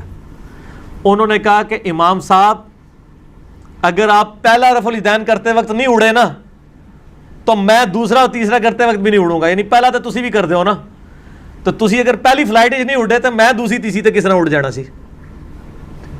اچھا, یہ لکھنے کے بعد امام بخاری نے آگے نقل کیا امام وکی کا قول. امام وکی کا تو ان لوگوں نے تعارف ہو گیا, میں پچھلی بار دکھایا سی کہ امام وکی کہتے ہیں کہ میں تم سے حدیث بیان کرتا ہوں اور تم مجھے کہتے ہو کہ امام ابو حنیفہ رحمہ اللہ یا امام ابراہیم نخعی رحمہ اللہ یہ کہتے ہیں تمہاری یہ سزا ہے کہ تمہیں قید کر دیا جائے, اس وقت تک نہ چھوڑا جائے جب تک تم توبہ نہ کرو کہ تم نبی کی حدیث کے مقابلے پہ اماموں کے قول لاتے ہو. یہ جامعہ ترمذی سے میں نے بیان کیا تھا. مسئلہ نمبر 197 ٹروتھ ریویلنگ لیکچر میرا پچھلے ہفتے ریکارڈ ہو چکا ہے. اماموں کی گستاخی اور تقلید, اس کے حوالے سے ایک سمجھ لیں جس کو کہتے ہیں نا کہ کنکلوژن کرتی ہے, اس کا بہت اچھا فیڈ بیک آیا ہے. اس میں میں نے HD کیمرے میں امام ترمذی کی جامعہ ترمذی یہ کامنٹس بریلویوں کے ترجمے سے دکھائے تھے. یہ امام وکی نے ادھر بھی کامنٹس کیے ہوئے ہیں, اور امام وکی نے کہا ہے کہ عبداللہ ابن مبارک رحمہ اللہ نے جو کچھ کہا, بلکہ یہ کامنٹس ہے ہی بڑے فٹ قسم کے ہیں, میرے پاس PDF میں ہے وہ موجود, کیا نام ہے, جز رفع الیدین. میں ورڈ بائی ورڈ پڑھ دیتا ہوں تاکہ کسی کو یہ نہ ہو کہ اس نے کوئی کولوئی گال بنا دیتی ہے, کیونکہ وہ کمنٹس ہی بڑے مزیدار ہیں اور اس کے بغیر تو اس گفتگو کا مزہ ہی نہیں نہ آنا. جو امام عبداللہ ابن مبارک رحمہ اللہ تعالی کہ اس عمل کے اوپر کامنٹس کیے ہیں امام وکی نے, یہ آپ کو مل جائے گی جز رفع الیدین ہماری ویب سائٹ سے ahlsunnatpak.com میں بکس کے اوپر جائیں گے. ہاں جی, یہ دیکھیں جی, میں نے نکال لیے, میرے پاس پڑا ہوا تھا PDF. قال وکی رحمہ اللہ تعالی علی ابن المبارک. امام بخاری کہتے ہیں اس واقعے کے اوپر امام وکی نے کہا اللہ مبارک ابن مبارک پر رحم کرے, وہ بڑے حاضر جواب تھے. پس دوسرا شخص حیران رہ گیا اور کوئی جواب نہ دے سکا. عبداللہ ابن مبارک کہتے ہیں کہ اتنے حاضر جواب تھے, امام وکی کہتے ہیں عبداللہ ابن مبارک کہ انہوں نے کیسا جواب دیا. واقعی یہ بہت حاضر جواب والی جواب ہے, انجینئر صاحب والا جواب ہے, جو میں بھی کہتا ہوں کہ اللہ کے بندو, اگر یہ گھوڑوں کے دموں والا عمل ہے تو آپ عید کی نماز میں زائد تکبیریں کیوں کہتے ہو, وطر کی نماز میں کیوں کہتے ہو. تو امام وکی کہتے ہیں اللہ ابن مبارک پر رحم کرے, وہ بڑے حاضر جواب تھے, پس ایسا جواب دیا کہ دوسرا شخص حیران رہ گیا. اس کے بعد بڑے سخت کامنٹس ہیں, یہ میرے نہیں ہیں, یہ اماموں کے, ہم تو بزرگوں سے پوچھ کے چلتے ہیں نا, کہتے ہیں نا بزرگوں کے ہیں, یہ بزرگوں کے کامنٹس ہیں. امام وکی کہتے ہیں یہ ان لوگوں کا حال ہوتا ہے جو اپنی گمراہی میں سرگرداں پھرتے رہتے ہیں جبکہ کہیں سے بھی ان کو تائید حاصل نہیں ہوتی. یعنی انہوں نے کہا کہ جو رفع الیدین کے دشمن ہیں نا، ان کی حالت یہ ہے کہ یہ اپنی گمراہی میں سرگرداں پھر رہے ہیں اور ان کو کہیں سے بھی تائید نہیں ملتی. یعنی یہ سمجھ رہے تھے کہ عبداللہ ابن مبارک دبک جائیں گے، انہوں نے الٹا آگے سے جواب دے دیا کہ جناب میں اگر تسی پہلے رفع الیدین نہیں اڈے تھے میں دوسرے تیسرے بھی نہیں اڈاں گا. یہ امام وقی کے کومنٹس ہیں، اور یہ اس پہ شیخ زبیر صاحب نے باقاعدہ تحکیم بھی کی ہوئی ہے. تخریج میں انہوں نے لکھا ہے کہ عبداللہ مبارک کے رکوع سے پہلے اور حال تکبیر کے جھکنے اور رکوع سے اٹھتے وقت رفع الیدین اور نعمان ابن ثابت ابو حنیفہ کے ساتھ مناظرے والی روایت صحیح سند کے ساتھ درج ذیل کتابوں میں موجود ہے. لو جی، یہ تو میرے علم میں بھی اضافہ ہو رہا ہے کہ کون کون سی کتاب ہے. انہوں نے کہا کہ جی السنہ، عبداللہ بن احمد بن حنبل کی کتاب ہے السنہ، امام بن حنبل کے بیٹے کی، اس میں بھی یہ مناظرہ موجود ہے. تاریخ بغداد ابن جوزی کی، اس میں بھی موجود ہے. السنن الکبریٰ للبیہقی جلد 2 صفحہ 82، اس میں بھی موجود ہے. اور پھر کہتے ہیں نیز میری کتاب دیکھیں، کتاب الاسانید الصحیفہ فی اخبار ابی حنیفہ، اس میں بھی موجود ہے. تو انہوں نے کافی ریفرنسز اس کے اکٹھے کیے ہیں. لہٰذا یہ عبداللہ ابن مبارک کے اوپر بالکل جھوٹ باندھا گیا ہے کہ انہوں نے رجوع کر لیا تھا. انہوں نے رجوع نہیں کیتا، وہ تو ایک سٹیپ آگے گئے نے. فرض نماز کے بعد اجتماعی دعا کیوں نہیں کرنی چاہیے؟ آمین تو ہم سورہ فاتحہ میں بھی کہتے ہیں، تو باہر نکل کے کیوں نہیں کرنی چاہیے؟ جیسے نماز میں بھی تو ہم درود پڑھتے ہیں، اسلام بھیجتے ہیں، تو نماز کے علاوہ بھی کیوں نہیں کرنی چاہیے؟ اس لیے نہیں کرنی چاہیے چونکہ جنازے کی اذان نہیں ہوتی. کیوں نہیں ہوتی اذان جنازے کی؟ ثابت نہیں ہے. اب کوئی نہیں کہے گا کہ یہ منع کہاں ہے، منع کدھر بھی نہیں ہے. یہ بدعت کی بنیاد ہی اس کے اوپر ہے کہ خیر الہدی ہدی محمد صلی اللہ علیہ وآلہ وسلم، صحیح مسلم 2005 نمبر حدیث، ہدایت یافتہ راستہ محمد صلی اللہ علیہ وآلہ وسلم کا ہے. یہ بدعت کے اوپر ڈیفینیشن ہی غلط ہے. بدعت پہ میرا یوٹیوب پہ کئی کلپس چڑھے ہوئے ہیں، ویسے 5 گھنٹے میں نے بدعت سمجھائی ہے، مسئلہ 75A اور 75B، اس میں دیکھ لیں. میں نے کھول کے بیان کیا کہ یہ سوال ہی غلط ہے کہ جی وہ منع کہاں ہے. منع کی تو ضرورت نہیں ہے، ثبوت کی ہے. جس صفحے کے اوپر آپ کی کتاب میں عید کی اذان منع ہے نا، وہ تھلے ہی لکھا ہوا ہے. ہاں انہیں سر دی جواب میں دیں گا کہ فرض نماز بعد دعا بھی منع ہے. وہ کہیں گے وہ تو صفحہ کوئی نہیں ہے، جڑا نا دعا ثابت ہے، تے اے بھی کوئی نہیں کدھر لکھا ہوا ہے.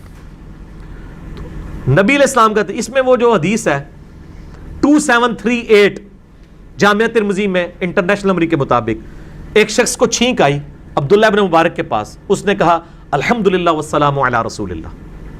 تو عبداللہ ابن عمر کے پاس، صحابی تھے، وہابی نہیں تھے جناب، صحابی.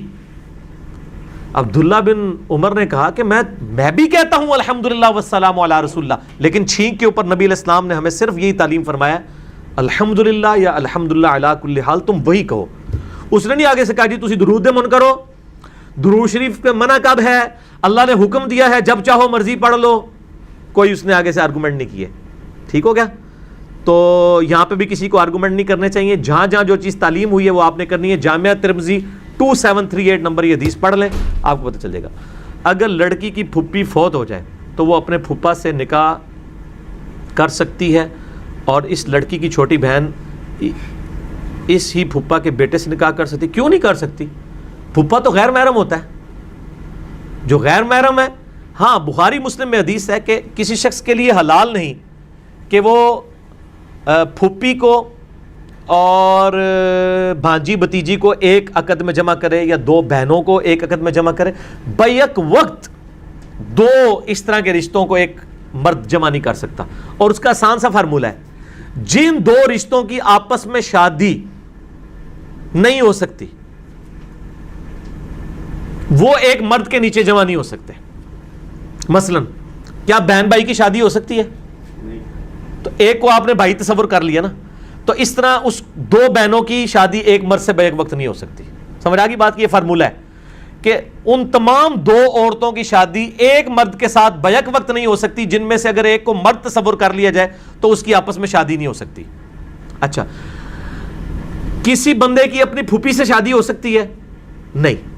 تو اس کی بہن جو ہے نا اس شخص کی، اس کی بھی تو وہ پھوپھی ہے. یہ پھوپھی اور یہ لڑکی یہ کسی ایک مرد کے عقد میں بیک وقت جمع نہیں ہو سکتی. ہاں اگر پھوپھی مر جائے پھر ہو سکتی ہے. سمجھ آ گئی؟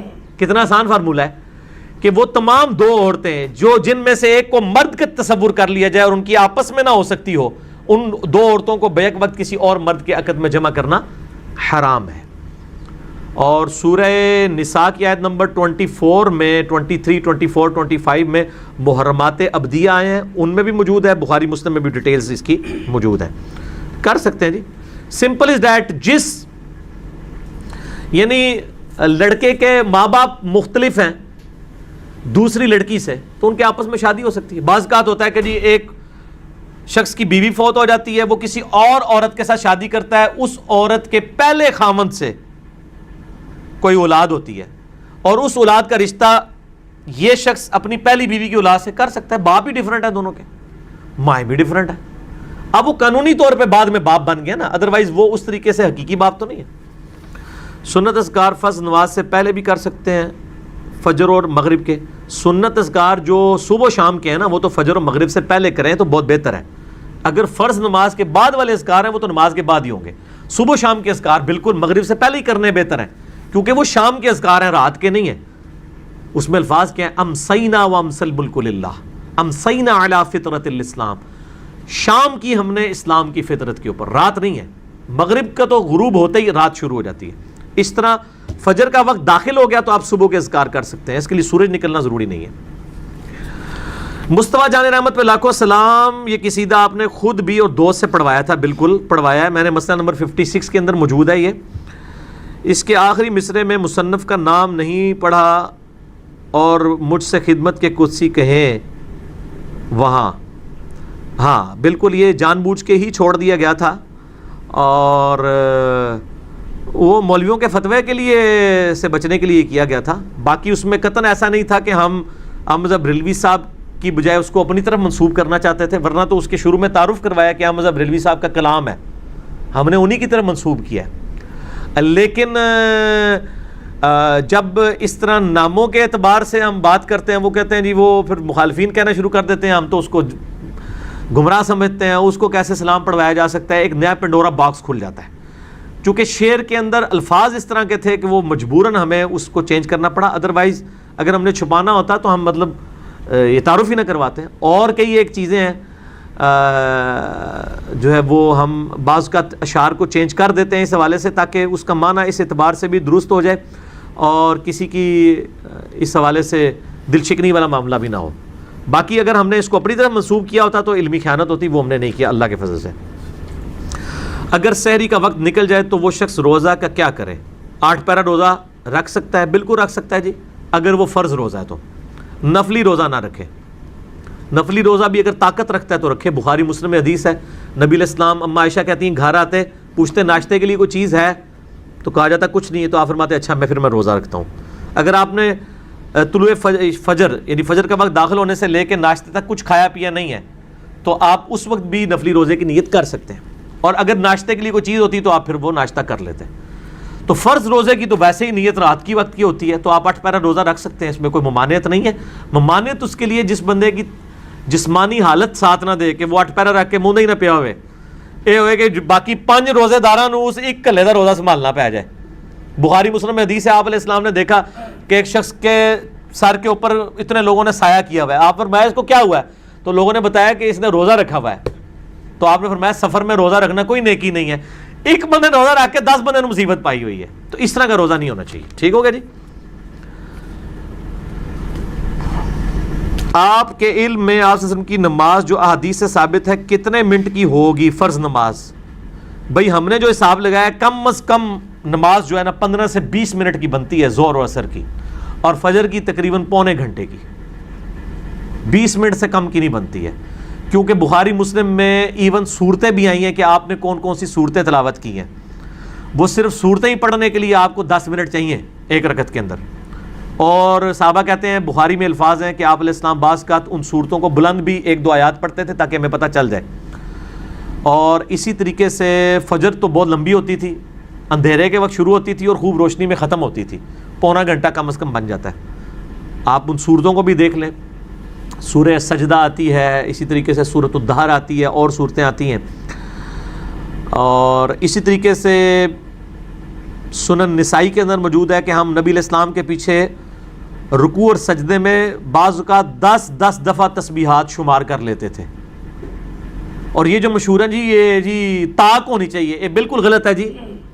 طاق ہونی چاہیے، اس میں 10 کے الفاظ ہیں، جفت بھی ہو سکتی ہیں. جفت بھی اللہ ہی کا ہی ہے، طاق بھی اللہ ہی کا ہے. البتہ یہ بخاری میں حدیث ہے کہ اللہ طاق ہے، طاق کو پسند کرتا ہے، لیکن جفت سے بھی کوئی نفرت نہیں کرتا. اللہ کے حروف تہجی جو ہیں وہ بھی جفت ہیں، الف لام لام ہا، اور محمد کے حروف تہجی بھی جفت ہیں، میم ہا میم دال. اے پکی ہے، ٹھیک ہوگا جی. تو وہ اتنی لمبی ہوا کرتی تھی، لیکن یہ ہے کہ بہت لمبی بھی نہیں ہونی چاہیے، نماز کے پیچھے مقتدی تنگ پڑ جائے. انڈیا پاکستان میں ویسے چھوٹی نماز ہونی چاہیے، کیونکہ مفتیوں کو تو پتہ ہی نہیں ہوتا یہ کیا پڑھ رہا ہے. ان کا کیا انٹرسٹ ہے کہ نماز لمبی ہو؟ نماز لمبی ہونے کا اس کا انٹرسٹ ہے جس کو قرات کی آواز یا وہ چیز سمجھ آ رہی ہو. اور صحابہ کرام، سنن ابن ماجہ میں حدیث ہے، جابر بن عبداللہ کہتے ہیں ہم زور اثر کی نمازوں میں نبی علیہ السلام کے پیچھے پہلی اور دوسری رکعت میں سورتیں بھی ساتھ ملاتے تھے فاتحہ کے. اگر کسی کو بہت سورتیں یاد ہیں اور امام بھی لمبی قرات کرتا ہے زور اور اثر میں، تو پیچھے اپنی پڑھتا جائے ساتھ ساتھ. مغرب عشاء اور فجر میں تو چلے وہ پھر بھی سن رہے، اور اگر ترجمہ آتا ہوگا تو ظاہر ہے اس کو انٹرسٹ فیل ہوگا. لیکن وہ حضرت معاذ ابن جبل نے لمبی نماز پڑھا دی تھی سورہ بقرہ، تو نبی علیہ السلام نے پھر ان کو ڈانٹا تھا کہ تم متنفر کرنا چاہتے ہو. اس حدیث کو لوگ کوٹ کر کے کہتے ہیں نماز مختصر پڑھانی چاہیے. اتنا ظلم کرتے ہیں بھئی. انہوں نے بقرہ پڑھائی تھی، بقرہ جو ہے وہ 2.5 سپارے بنتے ہیں. تو تسی اللہ کے بندے ہو سورہ زلزال بھی پڑھ لیجئے، تسی کہتے ہو لمبی ہوگی، نہ آتا ہی نہیں پڑھو. تو بھائی 2.5 سپارے کی بجائے اگر کوئی 1 سپارہ پڑھ لیتا ہے تو پھر لمبی نہیں ہوگی. یہ لمبی تو اڑے والی نہیں، انڈیا پاکستان والی، یہ وہ والی لمبی ہے کہ پہلی رکعت میں سورہ بقرہ، سوری میں دوسری میں آل عمران پڑھ رہے تو وہ تو بہت لمبی ہوگی نا. ٹھیک ہو گیا جی. ایک بندہ روزہ کا وقت ختم ہونے کے بعد، روزے کی شروع تو نہیں ہو گئے کدھر ہے، نیڑے ہی ہو گئے نا، من تو نہیں پتا، حالت مہینہ پہ ہے. روزے کے اوپر مسئلہ نمبر میرا آپ جو ہے نا وہ 53ABCD 4 لیکچر ہیں 1.5 گھنٹے کے HD کیمرے میں. کوئی دنیا کا مسئلہ نہیں، میں چھڑا ہو دیکھ لو. ایک بندہ روزے کا وقت ختم ہونے کے بعد 5 منٹ تک پانی پیتا رہتا ہے. ایسے شخص کا روزہ ہو جاتا ہے؟ روزے اچھا یہ روزہ ختم ہونے کا مطلب ہے کہ ختم سحری کے بعد 5 منٹ کیا 5 سیکنڈ بھی پیے گا روزہ نہیں ہوگا. وہ ابو داؤد کی حدیث کا غلط مطلب انہوں نے لیا، میرا کلپ وہ بھی چڑھا ہوا ہے. اگر کوئی شخص لیٹ اٹھا بائی چانس، کھانا کھا رہا تھا، اس دوران ختم سحری ہوگی، تو نبی علیہ السلام کا فرمان ہے کہ جو ہاتھ میں اس میں سے کچھ لے لو. اور ایک بندہ ختم سحری کر چکا ہے، اب وہ انتظار کر رہا ہے اذان شروع ہوتا ہے میں پانی پیا، ادھر روزہ کو نہیں ہونا. ٹھیک ہے جی، یہ ڈفرنٹ چیز ہے. علی بھائی، نماز محمدی کے پریکٹیکل میں آپ نے ربی جلنی کی جو دعا کی ہے وہ نہیں پڑھی تو کیا پڑھ سکتے ہیں؟ میرے بھائی نماز محمدی صلی اللہ علیہ وآلہ وسلم پہ 70A میرا 3 گھنٹے کا لیکچر ہے، تھیوری پہلے، اس کے بعد 40 منٹ کا پریکٹیکل ہے. 15 منٹ والا جو پریکٹیکل ہے وہ شارٹ ہے، پورا پریکٹیکل 45 منٹ کا ہے. وہ 70A کا ہی آخری پورشن ہے. اس میں نے بتایا ہے، بخاری میں حدیث ہے کہ جب نماز میں درود شریف پڑھ چکو تو پھر جو چاہو اپنے رب سے مانگو، تو ساری دعائیں پڑھ سکتے ہیں. البتہ صحیح مسلم میں ایک حدیث ہے کہ طاؤس تابعی جو تھے، جو شخص نماز کے تشہد میں اللہم انی اعوذ بک من عذاب جہنم ومن عذاب القبر ومن فتنۃ المحیا والممات ومن شر فتنۃ المسیح الدجال نہیں پڑھتا تھا نا، تو اس کو کہتے تھے تیری نماز ہی نہیں ہوئی، دوبارہ پڑھ. اور وہ کہتے تھے کہ چونکہ نبی علیہ السلام نے 4 چیزوں کے شر سے بچنے کی دعا مانگنے کا حکم دیا ہے، لہٰذا نماز کے تشہد میں یہ دعا مانگنا ضروری ہے. اور اگر کوئی یہ دعا نہیں مانگتا تھا اس کو کہتا تھا تو نماز ہی دوبارہ پڑھ. تو یہ بڑا سخت مسئلہ ہے، تابعین کے نزدیک یہ بڑی اس کی امپورٹنس ہے. اس لیے میں نے یہ بتائی ہے آپ کو روایت صحیح مسلم کی، تاکہ آپ یہ دعا یاد کریں، کیونکہ بخاری و مسلم دونوں میں ہے کہ نبی علیہ السلام نماز کے تشہد میں 4 چیزوں کے شر سے اللہ کی پناہ مانگتے اور ہمیں بھی حکم دیتے. تو اس دعا کا حکم ہے، باقی ساری دعائیں آپشنل ہیں.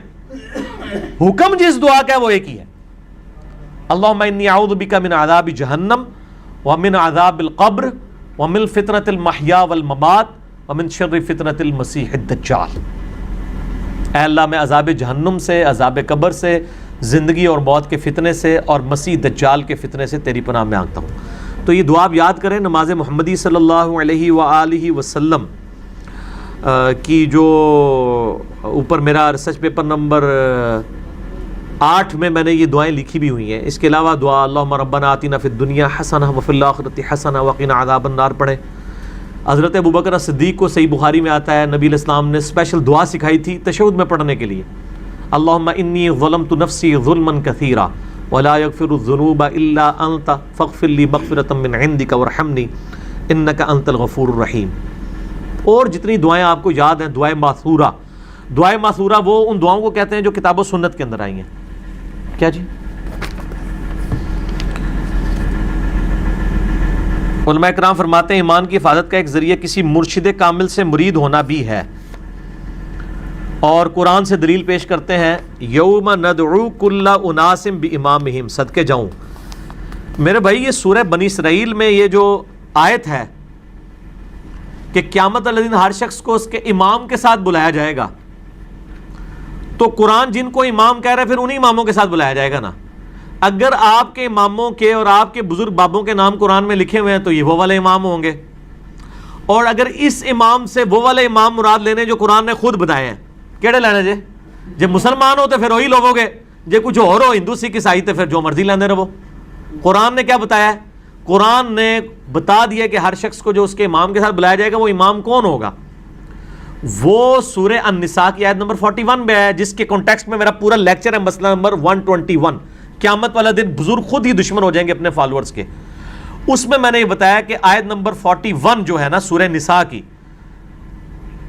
اس میں آتا ہے کہ وہ وقت کیسا ہوگا کہ اے نبی علیہ السلام جب ہم ہر امت میں سے ایک گواہ کو اٹھائیں گے اور آپ کو گواہ اٹھائیں گے اپنی امت کے خلاف. ہر امت میں سے ایک گواہ کون ہوگا؟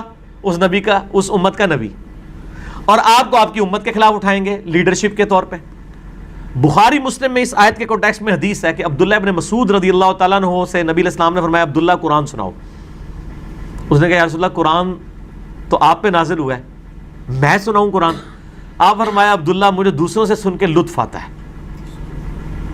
تو عبداللہ ابن مسعود کہتے ہیں میں نے سورہ نساء کی تلاوت شروع کی اور تلاوت کرتے کرتے کرتے جب میں ان آیات کے اوپر پہنچا, سورہ نساء کی آیت نمبر 41 کے اوپر, آپ ذرا امیجن کریں نا جن ہستی پہ یہ آیت نازل ہوئی ہے ان کے لیے کتنے بڑا امتحان ہے. امت تو کہہ رہی ہے کہ جی جو کچھ بھی ہے تیرے محبوب کی امت سے ہے, اور محبوب کو اس اعتبار سے کتنی فکر ہے امت کی کہ ان کو پتہ ہی نہیں ہے کہ میں نے تو شکایت لگانی پڑ جانی ہے. سورۃ الفرقان کی آیت نمبر 30 ہے وقال الرسول یا ربی ان قوم اتخذوا ھذا القرآن مہجورا. نبی علیہ السلام قیامت الدن شکایت کریں گے اللہ میری قوم میری امت نے قرآن کو پیچھے پھینک دیا تھا. اور نبی علیہ السلام کو اس بات کی خود ٹینشن تھی کہ مجھے اپنی امت کے خلاف گواہی دینی پڑے گی, لیکن امت کہتی ہے اللہ جو کچھ بھی ہے تیرے محبوب کی امت سے تکی جائے گی, پتہ چل جائے گا, پتہ نہیں چلے گا لگ پتہ جائے گا. یہ آیت سورہ نساء کی آیت نمبر 41. اعوذ باللہ من الشیطان الرجیم. فکیف اذا جئنا من کل امت بشہید. وہ کیسا وقت ہوگا جب ہم ہر امت میں سے ایک گواہ کو, ایک امام کو کھڑا کریں گے. وجئنا بک علی ہؤلاء شہیدا. اور اے نبی علیہ السلام آپ کو گواہ کے طور پر کھڑا کریں گے ان مشرکین عرب اور آپ کے مخالفین کے خلاف. تو جب اس آیت پہ پہنچے تو عبداللہ ابن مسعود کہتے ہیں کہ نبی علیہ السلام نے کہا بس عبداللہ بس کرو. تو کہتے ہیں میں نے نگاہ اٹھا کے دیکھا تو نبی علیہ السلام کی داڑھی مبارک آنسوؤں سے تر ہو چکی ہوئی تھی کہ مجھے اپنی امت کے خلاف گواہی دینی پڑے گی قیامت والے دن. تو یہ امام یہ ہے, یہ آپ کے بنائے ہوئے امام نہیں ہے, ٹھیک ہے نا جی.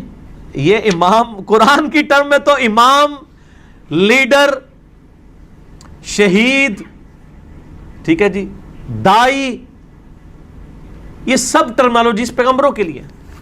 سورہ الزمر کے آخری رکوع میں پڑھ کے دیکھیں نا, جب دوست کی دوزخ میں جائیں گے نا تو فرشتوں سے پوچھے گا تمہارے اندر کوئی پیغمبر نہیں آیا تھا ڈر سنانے والا, کوئی رسول؟ وہ یہ نہیں پوچھیں گے کہ کوئی امام نہیں سی کہ جی تجھے تقلید کر لیندے. فرشتوں کو تو پتہ ہی نہیں ہے. یہ اسی طریقے سے جیسے سورہ یونس میں آیا کہ اللہ تعالیٰ فرماتا ہے کہ تم اللہ کے مقابلے پہ وہ ہستیاں گھاڑ رہے ہو جو اللہ کے علم میں نہیں ہے زمین و آسمان کے اندر. دیکھو کس لیول تک جا کے بات کی ہے. اللہ فرماتا ہے میرے علم میں کوئی ایسی بات نہیں ہے. یہ اللہ جب یہ بات کر رہا ہے تو آپ سمجھیں کہ یہ 11,000 وولٹ کا جھٹکا دیا جا رہا ہے اگلے بندے کو کہ اللہ تو بندے کو کیڑی گل پہ کر دو. اللہ کہہ رہا ہے میرے علم میں تو کوئی ایسی ہستی نہیں زمین و آسمان میں جس کو میں نے اپنا نائب بنایا ہو.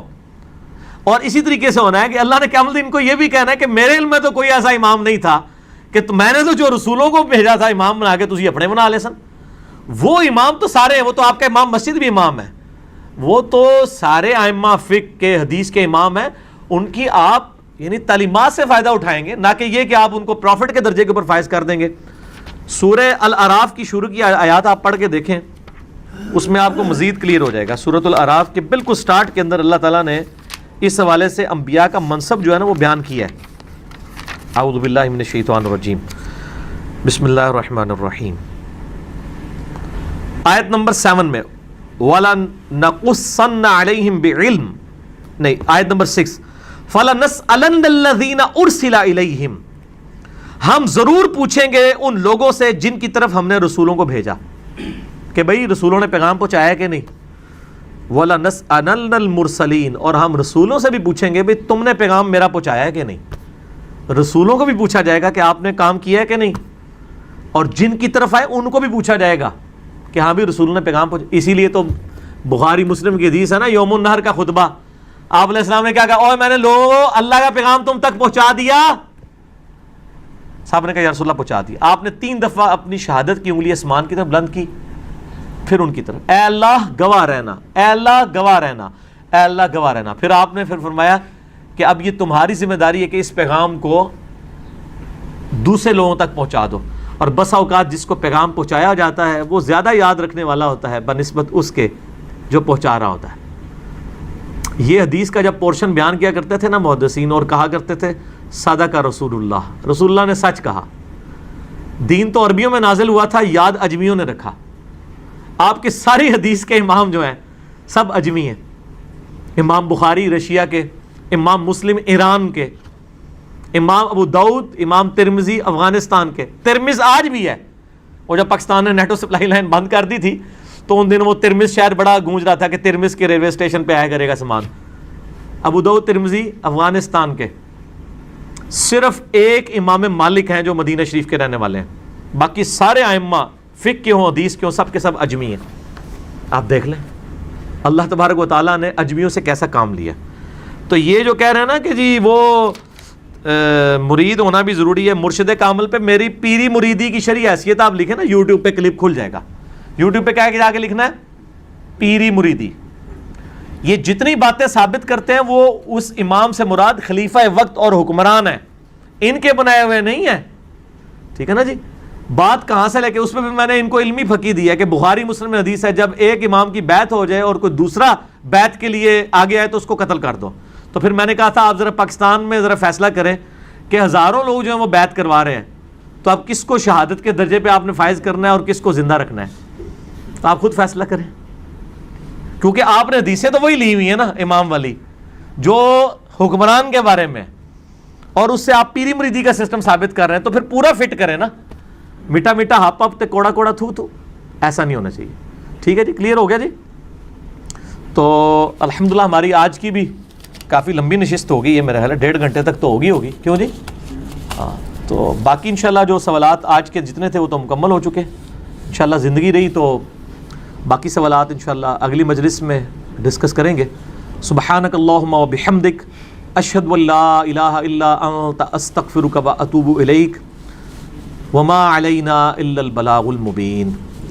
جزاکم اللہ خیرا و احسن الجزاء.